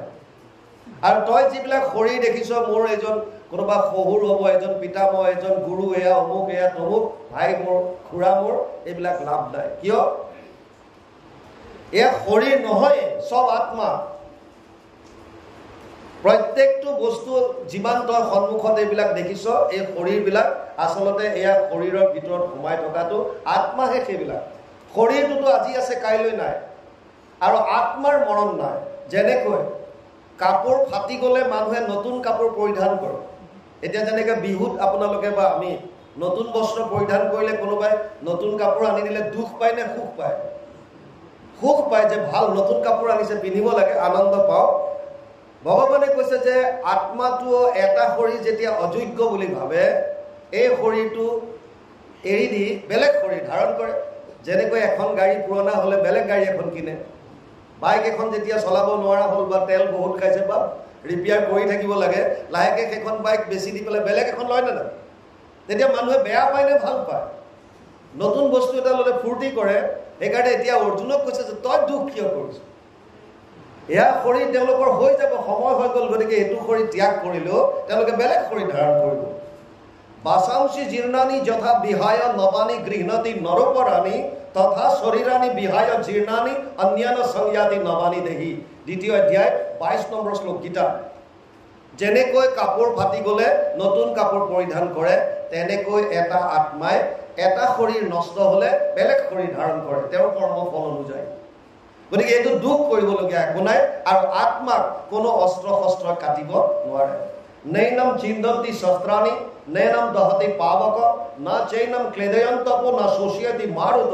অচেদ্য অয়ম অদাহ্য অয়ম অক্লেদ্য অসুচ্চৈব চ নিত্য সৰ্বগত স্থানুৰ অচল অয়ম সনাতন দ্বিতীয় অধ্যায় গীতা 23 আৰু 24 নম্বৰ শ্লোক অৰ্জুনক কৈছে নৈনম চিন্দন্তি শস্ত্ৰাণি আত্মাক অস্ত্ৰ শস্ত্ৰই কাটিব নোৱাৰে নৈনম দহতি পাৱক জুয়ে পুৰিব নোৱাৰে পানীয়ে তিয়াব নোৱাৰে বায়ুৱে শুহিব নোৱাৰে আত্মা অছেদ্য অদাহ্য নিত্য সনাতন আত্মাৰ মৰণ নাই গতিকে চিন্তা কিয় কৰিছ তই যুদ্ধ কৰ চিন্তা কৰি লাভ নাই তোৰ কৰ্তব্য কৰ ইয়াতো এতিয়া খুবদেৱে আল্টিমেটলি পৰীক্ষিতক কৈছে দেহতে আছাহা মাত্ৰ তুমি দেহহীন এই তিনিটা তত্ত্বৰ মায়াৰ পৰা শৰীৰটো গঠন হৈছে 24 তত্ত্বৰ দ্বাৰা আৰু জীৱতাত চৈতন্য ৰূপে প্ৰৱেশ কৰে জীৱৰ লগত আত্মাৰ লগত পৰমাত্মা সদায় থাকে জলে জলে আত্মা যাব তাত পৰমাত্মা লগত থাকে দ্বা সুপৰ্ণা সয়োজা সখায়া সমানম বৃক্ষম পৰিসজৱাজতে তয়ুৰন্যম বিপলাদ স্বাদস্তি অনস্নানন অন্য অভিষাক্ষিতি শ্বেতচতুৰ উপনিষদ 4th অধ্যায় 6 নম্বৰ শ্লোক তাত কৈছে অনুবাদ কৰিছে আমাৰ এক বৃক্ষে দুই পক্ষী ৰূপে দুইকো সম দেখি দুইৰো দুই সখা নিৰন্তৰ একে বৃক্ষে ফল খায় তভুনিতে শুকাই যায় যিটো নেখায় সিটো গুণে পৰ এজোপা গছত দুটা চৰাই আছে দেখাত দুইটা একেই কিয় আত্মা পৰমাত্মা ভগৱানে অৰ্জুনক কৈছে মামে বংশ জীৱলোকে জীৱভূত সনাতন 15 অধ্যায় 7 নম্বৰ শ্লোক মোৰ অংশ হৈছে জীৱ এতিয়া একুৰা জুইৰ পৰা যেতিয়া স্ফুলিংগ ওলাব তে সেই স্ফুলিংগ যদি তুলাত পৰে কপাহত পৰে সি তাৰ পৰা আকৌ জুই হ'ব পাৰে কাৰণ জুই কুৰাৰ মাজত আৰু স্ফুলিংগটোৰ মাজত একো পাৰ্থক্য নাই ই আকাৰত সৰু হ'ব পাৰে কিন্তু আল্টিমেটলি যিটো জুইৰ যিটো কোৱালিটি থাকিব সেইটো আত্মাটো থাকিব লিমিটেশন কিছুমান থাকে সেইখিনিৰ বাহিৰে একেই বস্তু আৰু ভগৱানে ইয়াকো কৈছে অহম আত্মা গুদাকেশ সৰ্বভূতাশয় স্থিত অহম আদি চ মধ্যম চ ভূতানাম অন্ত এবচ 10ম অধ্যায় 20 নম্বৰ শ্লোক গীতা হে অৰ্জুন মই আত্মা গতিকে আত্মা পৰমাত্মা য'ত আত্মা যাব তাত পৰমাত্মা থাকে সেইকাৰণে কৈছে সংসাৰ বৃক্ষজোপাত দুটা চৰাই আছে এক বৃক্ষে দুই পক্ষী ৰূপে দুইকো সম দেখি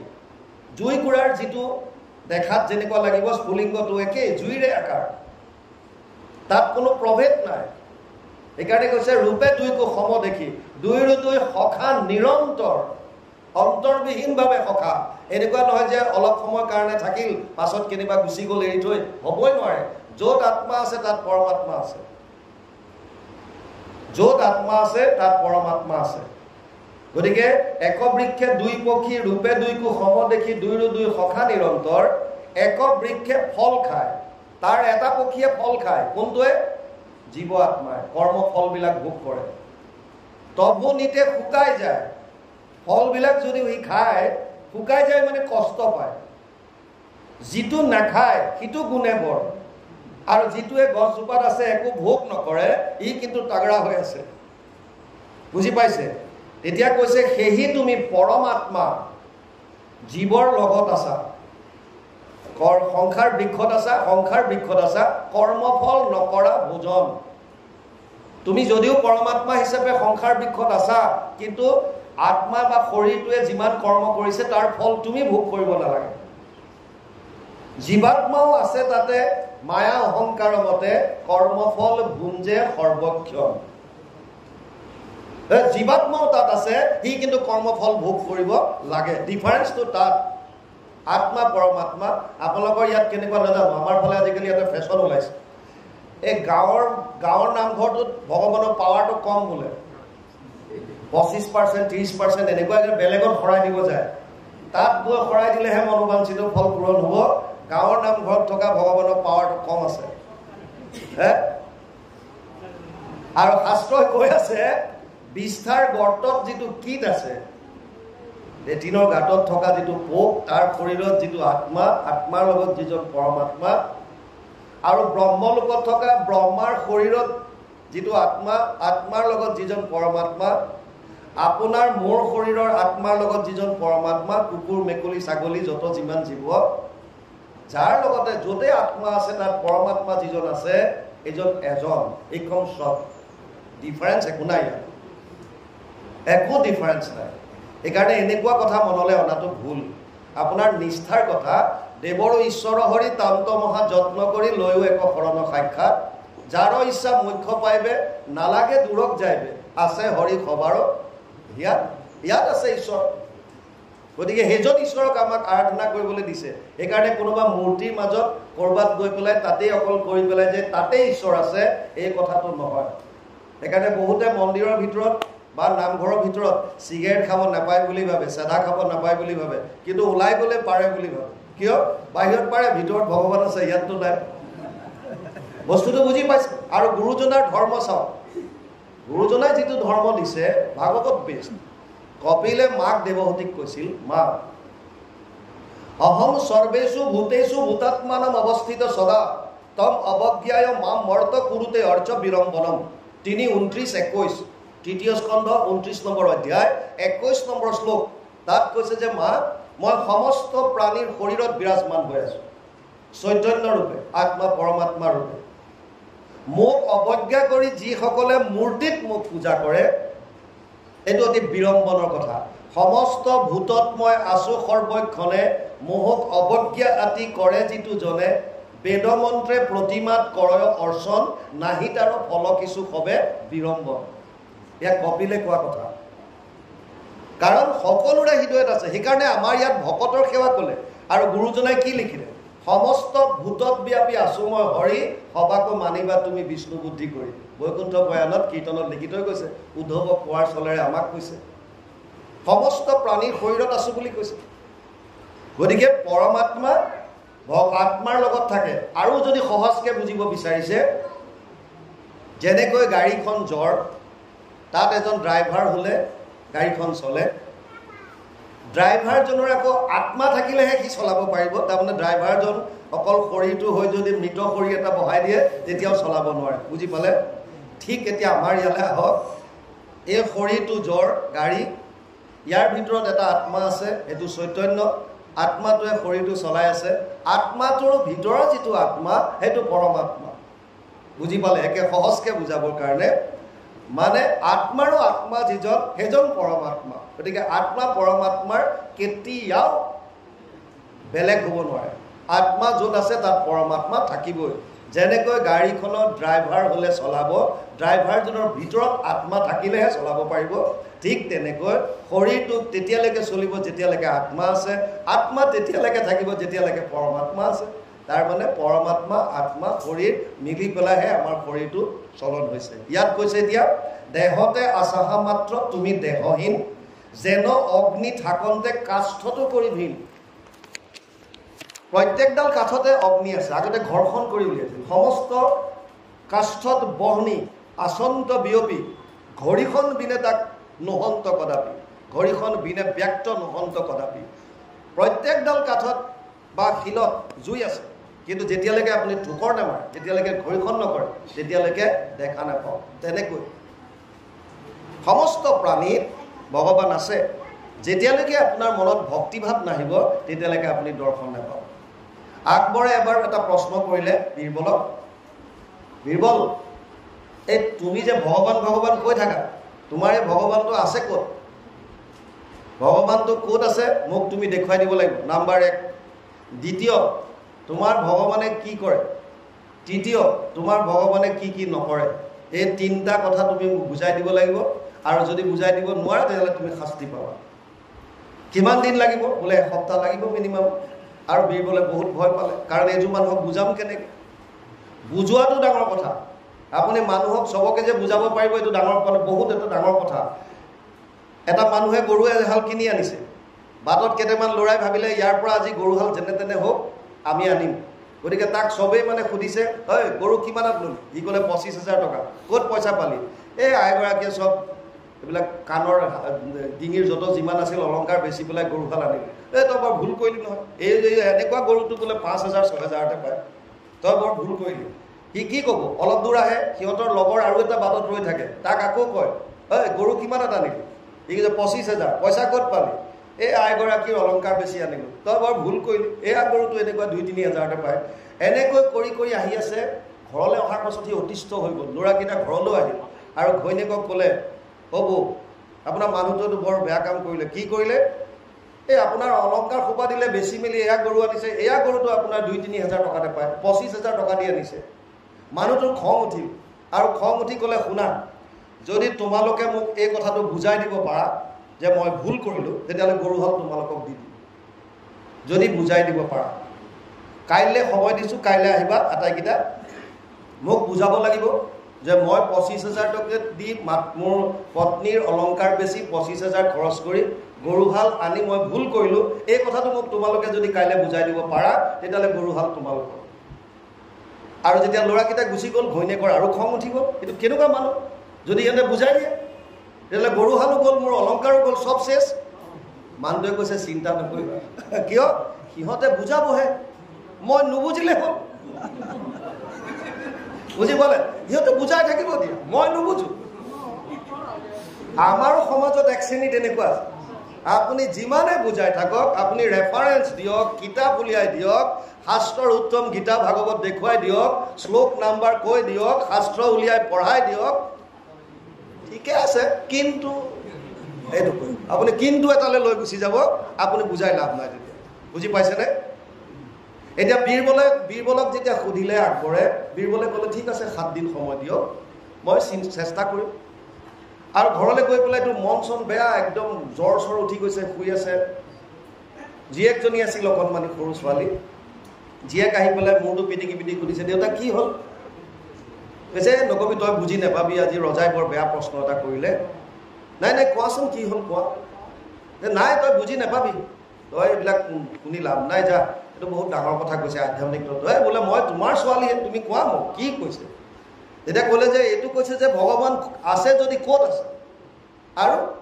আৰু ভগৱানে কি কৰে আৰু কি নকৰে এইকেইটা তিনিটা প্ৰশ্নৰ উত্তৰ মই যাম ছোৱালীজনীয়ে কৈছে তেওঁ কৈছে তেতিয়াহ'লে মোক কোৱা মই আপোনাক ক'ব নোৱাৰিম মোক তুমি লৈ ব'লা ৰজাৰ ওচৰত কম ডাইৰেক্ট আৰু পিছদিনা বহুত কোৱা মেলাৰ পাছত ছোৱালীজনীক লৈ গ'ল বীৰবলে ভয় খাই গৈছে ৰাজসভাত ছোৱালীজনী সোমাওঁতে বীৰবলৰ লগত একেলগে সোমাই আহোঁতে আকবৰে সিংহাসনৰ পৰা কৈ উঠিলে আৰে আৰে আৰে আৰে আহি গ'লা বীৰবল তুমি এসপ্তাহৰ সময় লৈছিলা আৰে তুমি প্ৰশ্নৰ উত্তৰ পালানে নাই যদি দিব নোৱাৰা তোমাৰ ডিঙি কাটি দিম কণমানি যদি কৈছে মহামূৰ্খটো সিংহাসনত কোনে বহুৱালে বীৰবলে ভাবিছে শেষ আজি শেষ মই আনিবৰ বেয়া কাম কৰিলোঁ ৰজা থতমত খাই গ'ল সভাসদৰ ওচৰত মহামূৰ্খ বুলি ক'লে তেতিয়া ক'লে যে কোন ছোৱালী এজনী বীৰবলে ক'লে মহাৰাজ ক্ষমা কৰিব যদি মোৰে ছোৱালী উত্তৰটো দিম বুলি আহিছিলে আহি দেখোন চিধাই এটেক কৰিলে আপোনাক তেওঁ ক'লে নাই নাই কিবা এটা কথা আছে আহাচোন আহা তুমি মোক কিয় এনেকৈ ক'লা মহামূৰ্খ বুলি কিয় ক'লা ছোৱালীজনীয়ে কৈছে আপুনি মোক চিনি পায়নে বোলে নাপাওঁ তে আপোনাৰ ৰাজসভাত মই অতিথি হয়নে নহয় বোলে হয় তেওঁ অতিথিৰ সন্মান এনেকৈ কৰে নেকি আপুনি যদি এজন পৰম জ্ঞানী প্ৰথমতে কোন আহিছে তেওঁক আহি পেলাই বহিবলৈ দিয়ক আজিকালি আমাৰ সমাজতো এনেকুৱা গ্ৰিল নখোলে ক'ৰ পৰা আহিছে কাক লাগে কি কথা কি বাৰ্তা চব সুধি মেলি বাকী পাৰিলে তাৰ পৰাই বাই বাই কৈ দিব আৰু তেখেত নাই কিয় যাওক কাৰণ ভিতৰলৈ আহিলে দিগদাৰ আকৌ চাহ বনাব লাগিব কিবা লাগিব সময় বুজি পাইছে গতিকে এতিয়া ছোৱালীজনীয়ে কৈছে ঘৰলৈ যদি অতিথি আহে তেতিয়াহ'লে অতিথি শুশ্ৰূষা কেনেকৈ কৰিব লাগে এইটো আপুনি যদি নাজানে ইমান সাধাৰণ জ্ঞানখন নথকাকৈ আপোনাক ৰাজসিংহাসনত কোনে বহিবলৈ দিব ৰজা থতমত খাই গ'ল কথাটোতো সত্য আৰে আহিব দিয়া কণমানিজনী মূৰ চলাই আহিব দিয়া একদম আসন পাৰি দিলে বহিবলৈ দিলে আৰু ক'লে যোৱা ইয়াৰ কাৰণে সুন্দৰভাৱে গাখীৰ আনে সৰু ল'ৰা ছোৱালী বাহিৰত গাখীৰ প্ৰচলন বেছি গাখীৰ আনি দিলে ৰূপৰ এটা বৰ্তনত গাখীৰ আনি দিলে আৰু ক'লে যে তুমি গ্ৰহণ কৰা ছোৱালীজনীয়ে গাখীৰ লৈ আঙুলিটো দি ঘুটি আছে আৰু এনেকৈ উলিয়াই চাই আছে ৰজাই কৈছে কি হ'ল মাইনা কি চাইছা কৈছে নাই মায়ে কৈছিলে গাখীৰৰ পৰাই ঘিউ হয় মই এইটো ঘিউটো দেখা পোৱা নাই সেইকাৰণে চাই আছো ৰজাই চান্স পাই গ'ল মই তোমাক পৰম জ্ঞানী বুলি ভাবিছিলোঁ তুমিওতো মহামূৰ্খ তোমাৰতো একো নাই একেবাৰে জ্ঞান নাই এনেকৈ হ'বলা ঘিউ পায় গাখীৰত তাই ক'লে কেনেকৈ পায় মহাৰাজ গাখীৰ প্ৰথমতে গৰম হ'ব লাগিব ইয়াৰ সৰখিনি কাঢ়িব লাগিব তাৰপিছত তাক মথন যিটো ঘিউৰ প্ৰচেছটো গোটেইটো বুজালে বোলে হয় আপুনি জানে এইখিনি জানো তেতিয়াহ'লে ভগৱানৰ বিষয়ে কিয় গম নাপায় মানে যেনেকৈ ঘিউ গাখীৰতে আছে এইটো আপুনি মানিছেনে নাই বোলে মানিছোঁ আছে তে ওলাল কেনেকৈ ভগৱান যেতিয়া ইয়াক নিয়মৰ দ্বাৰা মথন কৰি পেলাই ঘিউ তৈয়াৰ কৰিছে ঠিক তেনেকৈ ভগৱানো সমস্ততে ব্যাপ্ত হৈ আছে এইটো সত্য আপুনি যেতিয়ালৈকে ভগৱানৰ ভক্তি নকৰিব তেতিয়ালৈকে ভগৱান দেখা নাপায় আৰে বৰ ডাঙৰ কথা ক'লে এইটো সত্য এইটো মই মানি ল'লোঁ তোমাৰ উত্তৰ হৈছা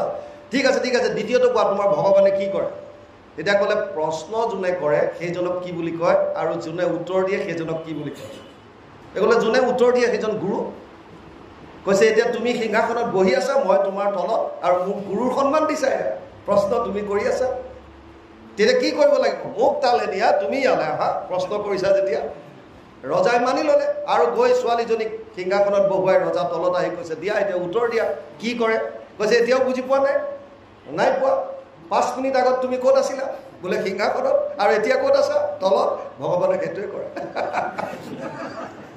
যাক যেতিয়া য'ত যেনেকৈ নিব লাগে মুকম কৰতি বাচালম পংগুং লগ হৈতে গিৰিম মই অলপ আগত তলত আছিলোঁ আৰু মোক আহি ভগৱানৰ কৃপাত আহি তোমাৰ সিংহাসনত বহুৱাই দিলে আৰু তোমাক তোমাৰ অহংকাৰৰ কাৰণে তলত লৈ গ'ল আৰু কি নকৰে তুমি যিমান কাম কৰিছা একো ভগৱানে নকৰে এইবিলাক অলাগতিয়াল কথাত লাগি থকাৰ সময় ভগৱানৰ নাই বুজি পাইছে তাৰমানে প্ৰভু ভগৱন্ত সৰ্বত্ৰে আছে যিটো প্ৰহ্লাদেও দৈত্য শিশু প্ৰহ্লাদে হিৰণ্যকশিপুক যেতিয়া কৈছিল হিৰণ্যকশিপুৱে সুধিছিল তোক দেখোন হাতীয়ে খুচিলে দাঁত ভাগি যায় জাঠিয়ে খুচিলে জাঠিডাল ভাগি যায় তৰোৱালেৰে কাটিলে ভাগি যায় তোক শিল বান্ধি পেলাই সাগৰত পেলালে তই ওপৰলৈ আহ তোক পাহাৰৰ ওপৰৰ পৰা পেলাই দিলে তোৰ একো নহয় তো এইবিলাক কিবা মায়া জানো নেকি কিবা যাদু জানো নেকি বোলে নহয় যি হৈছে চব প্ৰভু ভগৱন্তৰ কৃপা তোৰ ভগৱান আছে ক'ত বোলে সৰ্বত্ৰে সৰ্বদা সকলোতে আছে মোৰ অসুৰৰ ঘৰত তোৰ ভগৱান আছেনে বোলে তেওঁতো আছে তে আছে যদি মই খম্বাদত কিয় দেখা নাই বোলে মইতো দেখিছোঁ আছে আৰু তাত যেতিয়া মাৰিলে তাৰ পৰাই নৰসিংহ প্ৰকট হ'ল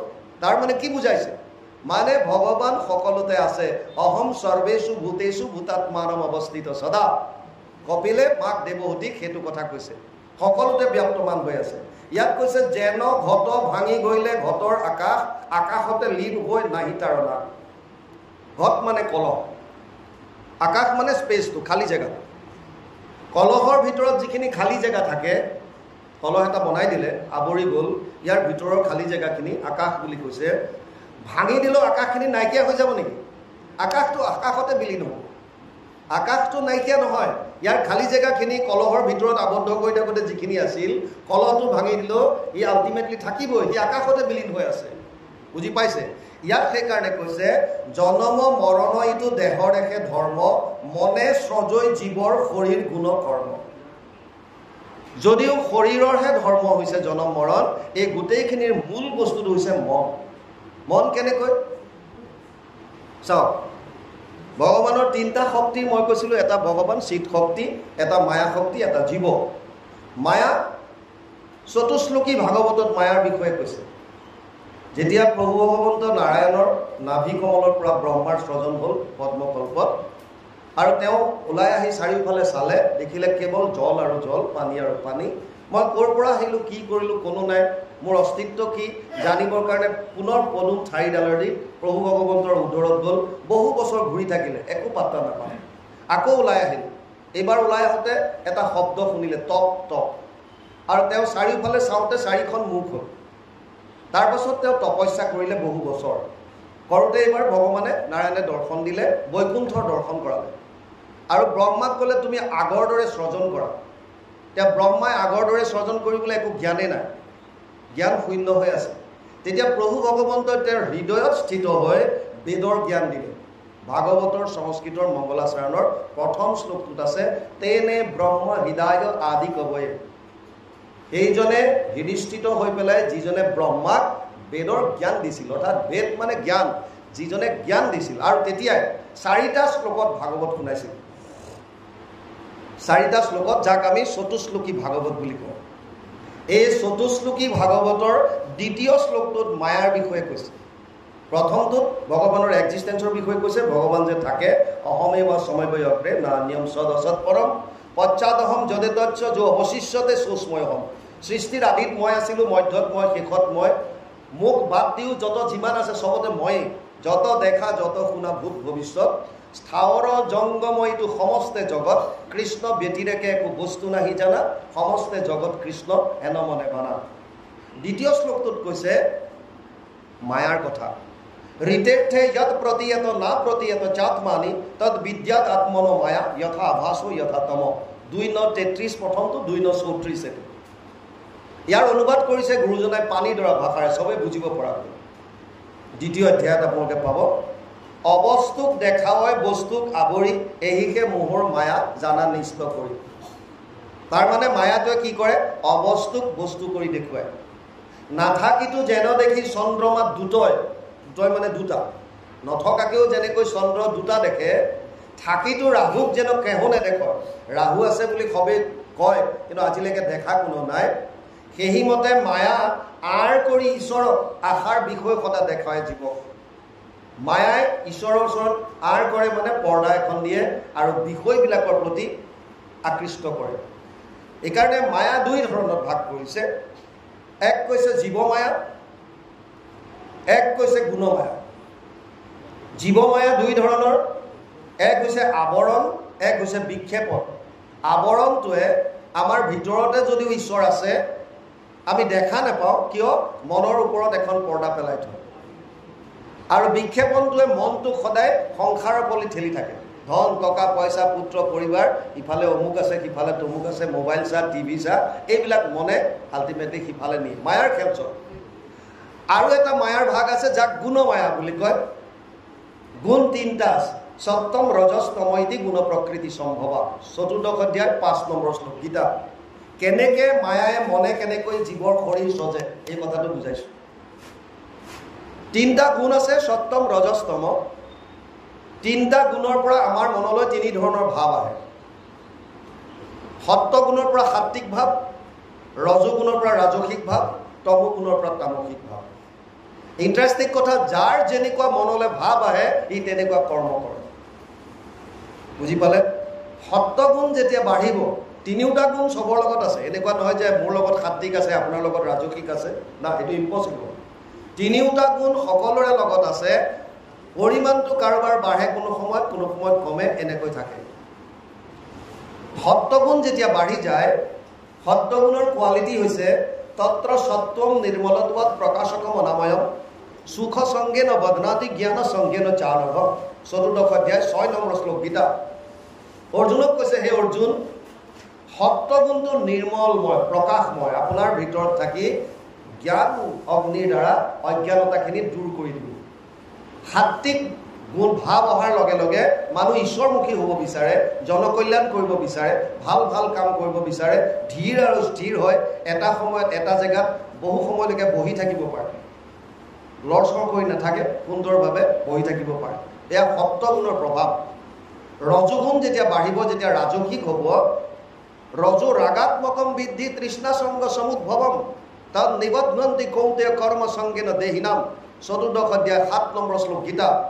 তাত কৈছে, হে অৰ্জুন, ৰজগুণটো ৰাগাত্মক। ৰাগাত মানে, ৰাগ মানে ইয়াত খং বুজোৱা নাই, আসক্তি বুজাইছে। আসক্তি, বস্তুৰ প্ৰতি আসক্তি বাঢ়িব। মোৰ কৰি থাকোঁতে যাব, এইটো মোৰ ঘৰ, মোৰ পত্নী, মোৰ ল'ৰা, মোৰ টকা, মোৰ, এই যে আসক্তিটো বাঢ়ি যাব, এটাচমেণ্টটো। আৰু কেৱল সেইটোৰ কাৰণে কৰ্মৰ প্ৰতি, কৰ্ম মানে কেনেকৈ টকা ঘটো, কেনেকৈ কি কৰোঁ, এইবিলাকৰ প্ৰতি যাব। নেম এণ্ড ফেম বিচাৰিব, মানুহে মোক ভাল বুলি কওক, মোৰ চাৰিওফালে জয় জয়কাৰ হওক, এই ইয়াত লাগিব। আৰু এইকাৰণে কৰ্মবন্ধনত বান্ধি ৰাখে। তমগুণটো অজ্ঞানতাৰ প্ৰতীক। তমস্তু অজ্ঞানজম বৃদ্ধি মোহনম সৰ্বদেহিনাম প্ৰমাদ আলস্য নিদ্ৰাভি তৎ তামসম উদাহৃত। 4ৰ্থ অধ্যায় 8 নম্বৰ শ্লোক গীতা। তমগুণটো অজ্ঞানতাৰ প্ৰতীক। যেতিয়া তামসিক ভাৱ আহে, 3টা কাম মানুহে মূলত কৰে। এটা হৈছে প্ৰমাদৰ দৰে। প্ৰমাদ মানে বলিয়া, উন্মত্তৰ দৰে। কি কৰিব লাগে, কি কৰিব নালাগে, এইবিলাক চিন্তা কৰাৰ কোনো অৱকাশ নাথাকে। যি মন যায় তাকে কৰিব। দ্বিতীয়ত কৈছে আলস্য ভাৱ, কৰিবলগীয়াখিনি নকৰে, কৰ্তব্যখিনি নকৰে, পিছত কৰিম বুলি থৈ দিয়ে। বিভিন্ন ছাত্ৰ ছাত্ৰী আৰু কৰ্মচাৰী অফিচত এই বস্তুটো দেখা যায়। ফাইলটো উলিয়াই দিব পাৰে কিন্তু নুলিয়াই থৈ দিয়ে, পিছত কৰিম। কি হয়গৈ তেতিয়া? ছাত্ৰ ছাত্ৰীয়ে পঢ়িব লাগে, এতিয়া এইটো চেপ্টাৰ বা এইটো মই চিলেবাছৰ এইটো খতম কৰিব লাগে, আজি এইটো চেপ্টাৰ খতম কৰিম, মনলৈ ভাৱ আহে আজি বাদ দে, কাইলৈ পঢ়িম, আজি গৰম, থৈ দিলে। থৈ দিওঁতে কি হ'ব? এনেকৈ দম হওঁতে হওঁতে হওঁতে হওঁতে এদিন ইমানকৈ পেইণ্টিং বাঢ়ি যাব যে ক'ৰ পৰা আৰম্ভ কৰোঁ বুজি নাপায়।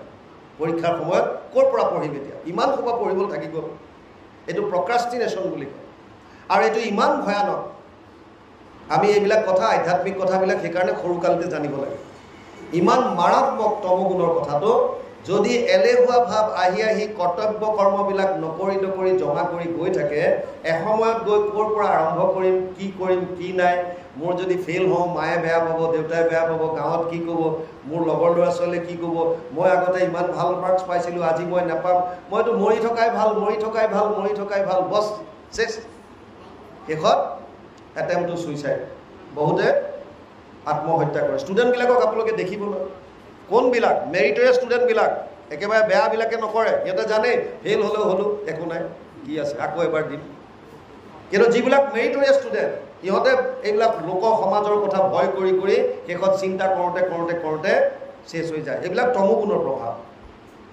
এটা হৈছে শুই থাকিবলৈ মন যায়।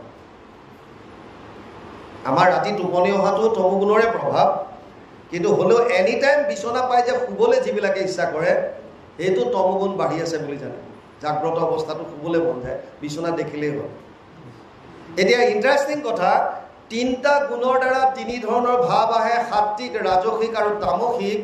3টা গুণৰ প্ৰভাৱত পৰি আমি 3 ধৰণৰ কৰ্ম কৰোঁ, আৰু 3 ধৰণৰ কৰ্ম কৰিলে তাৰ ফলটো জীৱই ভোগ কৰিব লাগে। সেইকাৰণে কৈছে আল্টিমেট ইয়াৰ মূল বস্তুটো হৈছে মনটো। সেইকাৰণে লিখিছে মনে সজৈ জীৱৰ শৰীৰ গুণ কৰ্ম। মনটো মেইন। আৰু মনক কণ্ট্ৰল কৰিব আপুনি নোৱাৰে। মনক কণ্ট্ৰল কৰিব পৰাটো সম্ভৱ নহয়। অৰ্জুনে পৰা নাছিল, আপুনি মই কওঁ। অৰ্জুনৰ মনৰ ওপৰত কণ্ট্ৰল আছিল বহুত। যেতিয়া ধনুৰ্বিদ্যা চলি থাকে, দ্ৰোণাচাৰ্যই সকলোকে লাইন কৰি পৰীক্ষা ল'বৰ কাৰণে গছ এজোপাত কাঠৰ চৰাই এটা বনাই দিছিল, চকু এটা আঁকি। চবৰ হাতত ধনু দিছিল আৰু কৈছিল তোমালোকে সেই চৰাইটোৰ চকুটোলৈ চবেই নিচান লগোৱা, এম কৰা।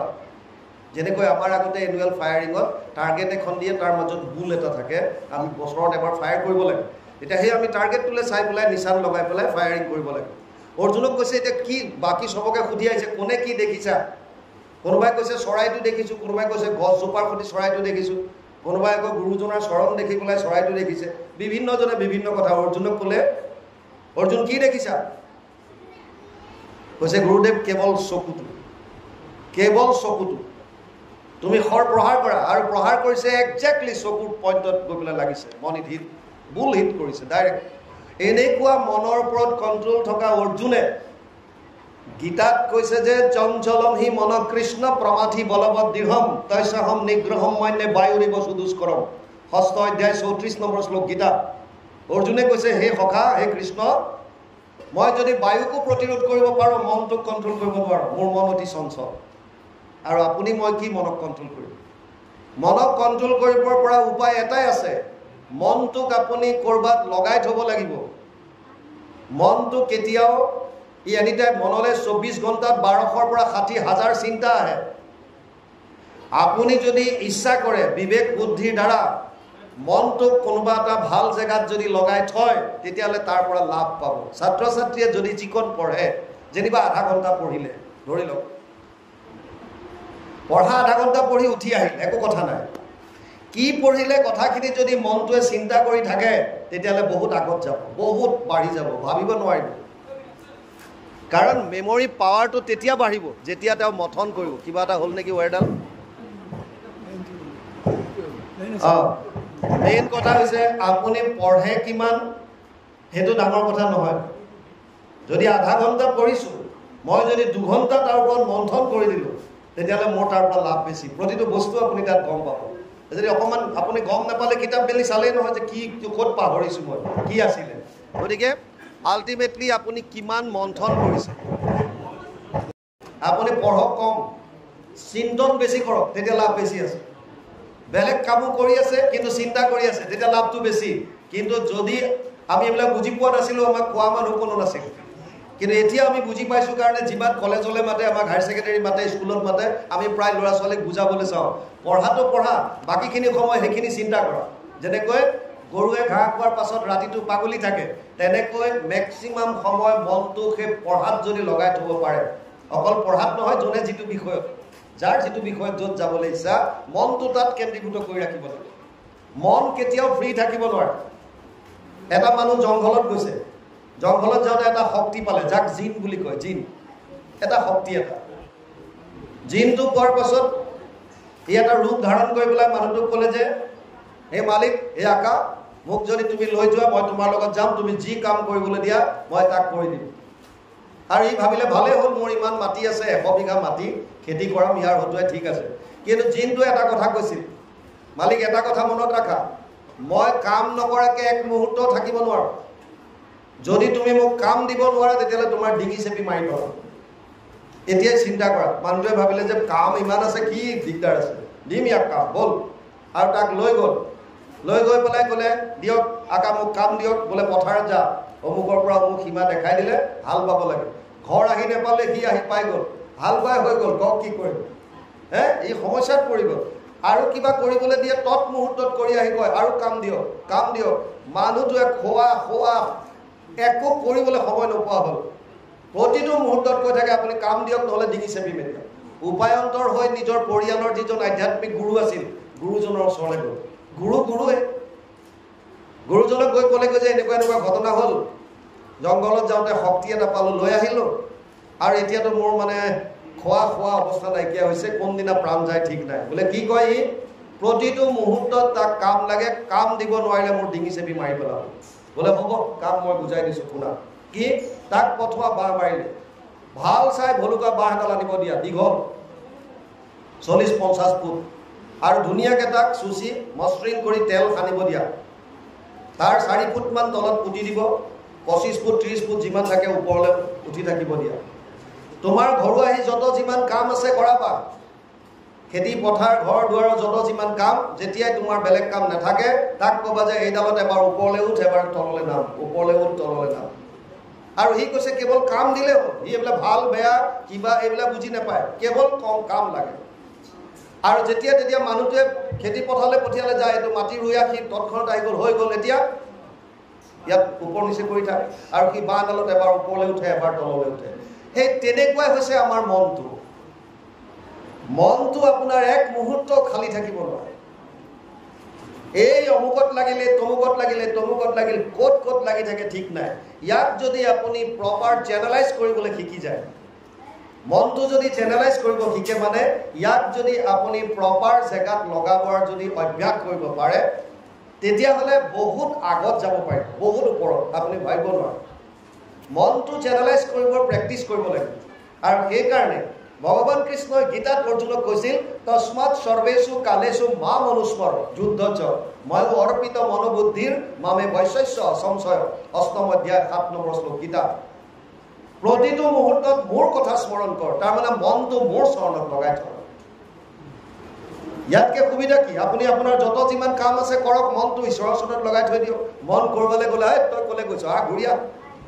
প্ৰভু ভগৱন্তৰ নাম, ভগৱানৰ ৰূপ, ভগৱানৰ লীলা, ভগৱানৰ ধাম আৰু ভগৱানৰ ভকত, 5টা বস্তুৰ য'তে হওক মনটো লগাই থওক, আপুনি লাভ পাব। কেতিয়াও মন বেয়া চিন্তাত নাযায়, কেতিয়াও মন নিগেটিভ থটত নাযায়, ব্যৰ্থ চিন্তাত নাযায়, সদায় ভগৱানৰ ওচৰত মনটো থাকিব।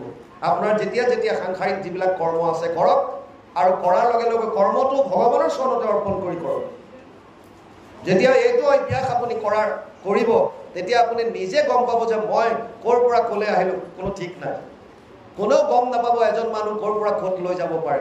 কেৱল মাত্ৰ আমি অভ্যাসটো কেনেধৰণে কৰিব লাগে, এই কথাখিনি সুন্দৰভাৱে বুজি ল'লে হ'ল। আৰু শাস্ত্ৰত চব আছে এইবিলাক।